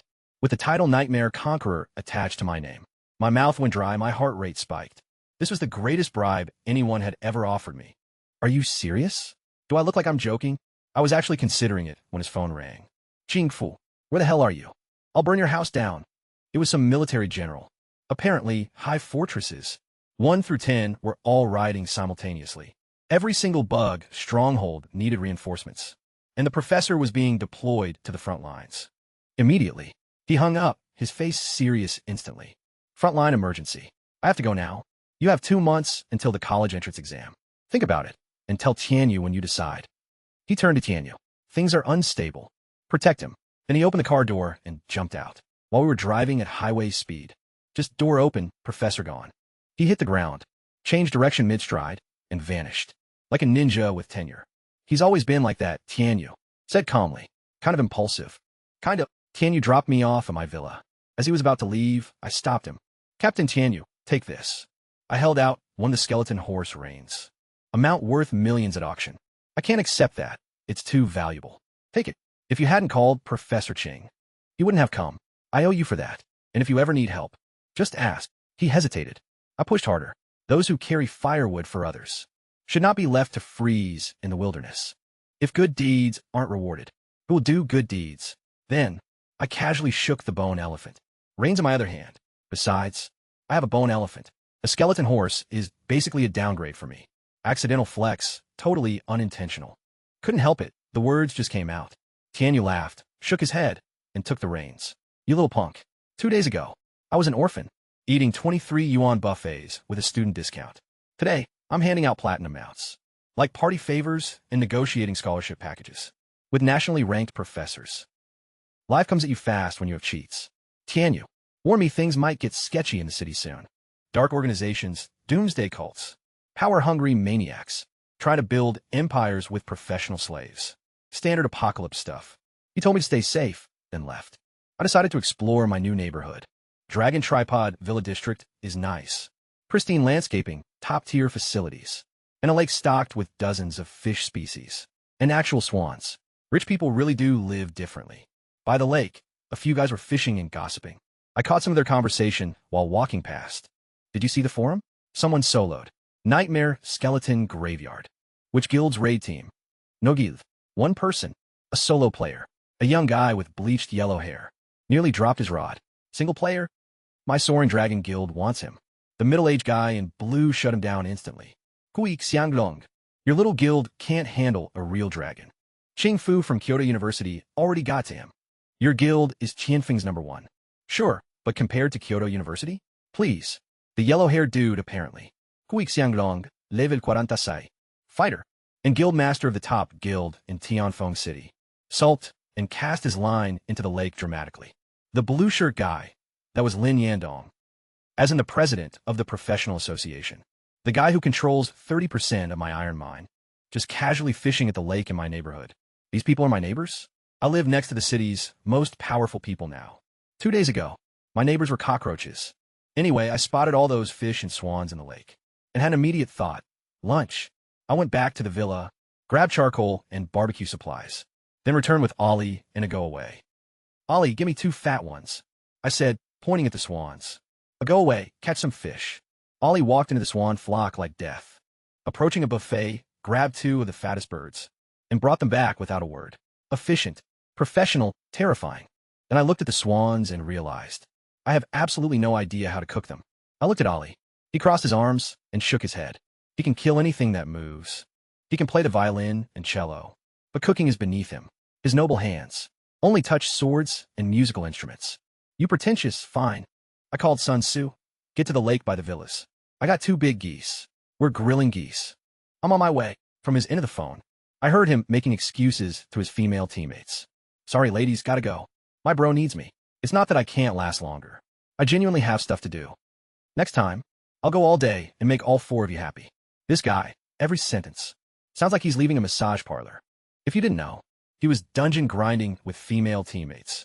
You'd think he was running an escort service. 20 minutes later, Sun Tzu showed up with bags of spices, a portable stove, a full iron wok, and kitchen utensils already packed inside. You came prepared. Cooking is my hobby. The second it becomes a job, the magic dies. Right now, I cook what I want. If I became a professional chef class, I'd be cooking for other people. Where's the fun in that? Can't argue with that philosophy. He had 1 swan. Goose that I definitely bought from store, cleaned and chopped in minutes. And into the pot it went. The second one got prepped for roasting. 1 goose 2 ways. Iron pot stew and roasted. The smell was so good, I nearly ascended to heaven. Right there by the lake. Then I remembered. Where's it go away? I sent him to catch fish almost an hour ago. Buying fish at a market would have been faster. I looked around and spotted him, sitting between the fishermen with a fishing rod. Fishing. My skeleton necromancer. My tier 3 undead mage, commander of thousands, was sitting on a bucket between the city's guild masters and the association president, holding a tiny fishing rod and giggling, just cackling every 30 seconds. No wonder he hadn't caught anything. What fish is going to bite? When there's a cackling skeleton, sitting right there radiating death energy? I sent him for fast food and he joined a hobby group. Ollie plays violin, a go-away, fishes. I'm starting to think my summoned beasts have a better life balance than I do. While a go-away was fishing with the locals. Those locals were having a very interesting conversation about me. Not that I knew it at the time. The yellow-haired guy, Chui Xianglong, level 46 guild master of the Soaring Dragon Guild, the #1 guild in Tianfeng City. The blue-shirt middle-aged dude, Lin Yandong, president of the professional association. The old man in a security guard uniform, Yusmo Tianzeng, level 60 holy paladin guild, master of the invincible guild, the most powerful guild in the entire nation. 1 step away from becoming the first, 3rd advancement professional on the planet. He looks like an old man because 3 months ago, while clearing a level 60 nightmare dungeon, with 25 of the country's strongest fighters, the final boss, a tier 6 Lich Lord, cursed him with permanent aging. Right before dying, the Lich fused its soul container into Mu Tianqing's body. If Mu Tianqing breaks the curse, he becomes the world's first, 3rd advancement professional. If he dies first, the Lich resurrects using his body. The fate of the planet is literally tied to this dude, in a security guard costume, sitting by my lake catching fish. These 3 absolute titans were casually discussing whether to recruit me, while watching my skeleton fish. That summoner who soloed Nightmare Skeleton Graveyard.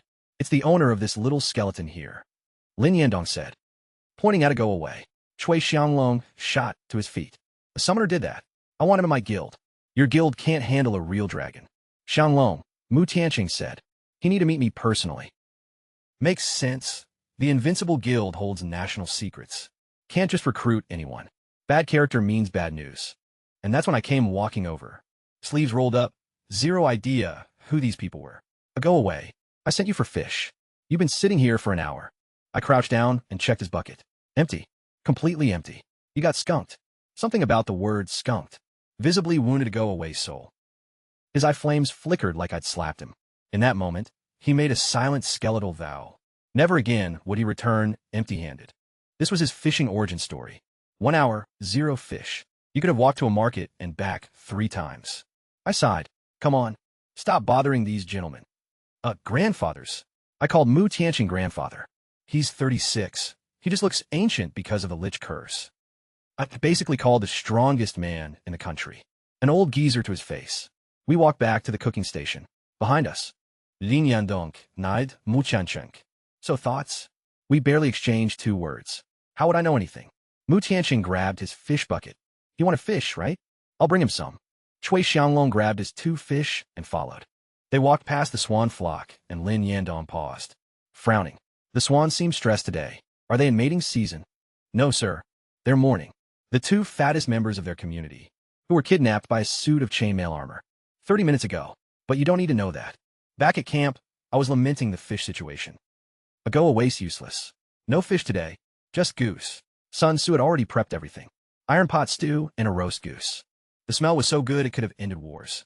When he lifted the lid, the aroma hit me like a physical force. I grabbed a drumstick and bit down. The meat was firm, tender, and perfectly seasoned.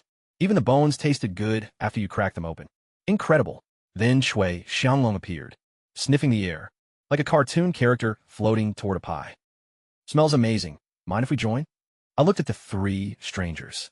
A guy with yellow hair, a middle-aged dude, and a security guard grandpa. No idea.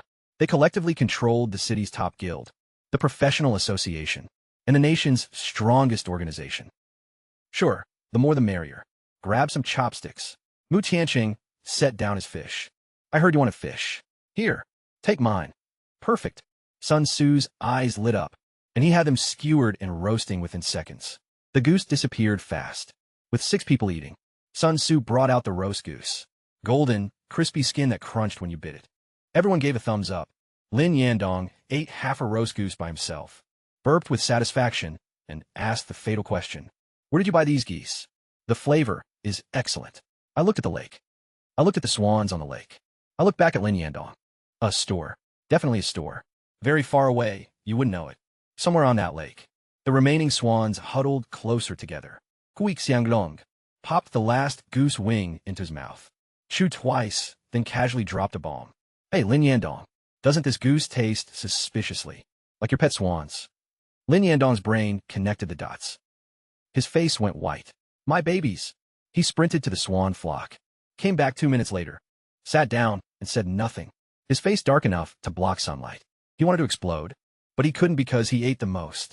Half a roast goose, his own beloved pet swan, seasoned with secret spices, and consumed with enthusiasm. Sun Tzu and I kept our heads down and focused extremely hard on our fish. We hadn't touched the goose since these 3 sat down. Plausible deniability, maximum. Mu Tianqing was laughing. You 2 didn't know? Those swans belong to the association president. I looked up, with the most innocent face I've ever produced. Sir, what swans? Those were geese from a market very far away. Lin Yandong crossed his arms and huffed so hard. I felt the air pressure change. Fine geese, then. Mu Tianqing chuckled. You little fox. Then he introduced everyone properly. Lin Yandong, association president. Hui Xianglong, Soringu Dragon, guildmaster, both on page 1 of the professional forums. Tianfeng City Power Rankings. Sun Tzu and I already knew we're not blind. But I put on my best starstruck performance anyway. What? The legendary President Lin and Guildmaster Chui? What honor. Your reputations are like thunder in my ears. Sun Tzu added, such handsome and talented gentlemen. All 3 men went silent. That compliment is supposed to flow downward, from elders to juniors. We said their lines. Now they had nothing to say back. Social checkmate. Then Mu Tianqing pointed at himself. I'm Mu Tianqing, Guildmaster of the Invincible Guild. He paused dramatically, waiting for gasps. Waiting for awe. Waiting for... I cleaned my ear with my pinky. Invincible Guild? Never heard of it. This was genuine, by the way. Invincible Guild operates at such a high level that nobody in my school ever mentioned it. But from my perspective, an old man in a security guard uniform, claiming to run a guild called Invincible, is not convincing. Sun Tzu squinted at Mu Tianqing's security guard outfit. Grandpa is the Invincible Guild in the security guard industry. Mu Tianqing nearly choked on his own spit. I'm in disguise. My safety is critical to the entire planet. Sure, Grandpa, whatever you say. Then Lin Yandong explained the truth. Mu Tiansheng, level 60 Holy Paladin, strongest human on the planet.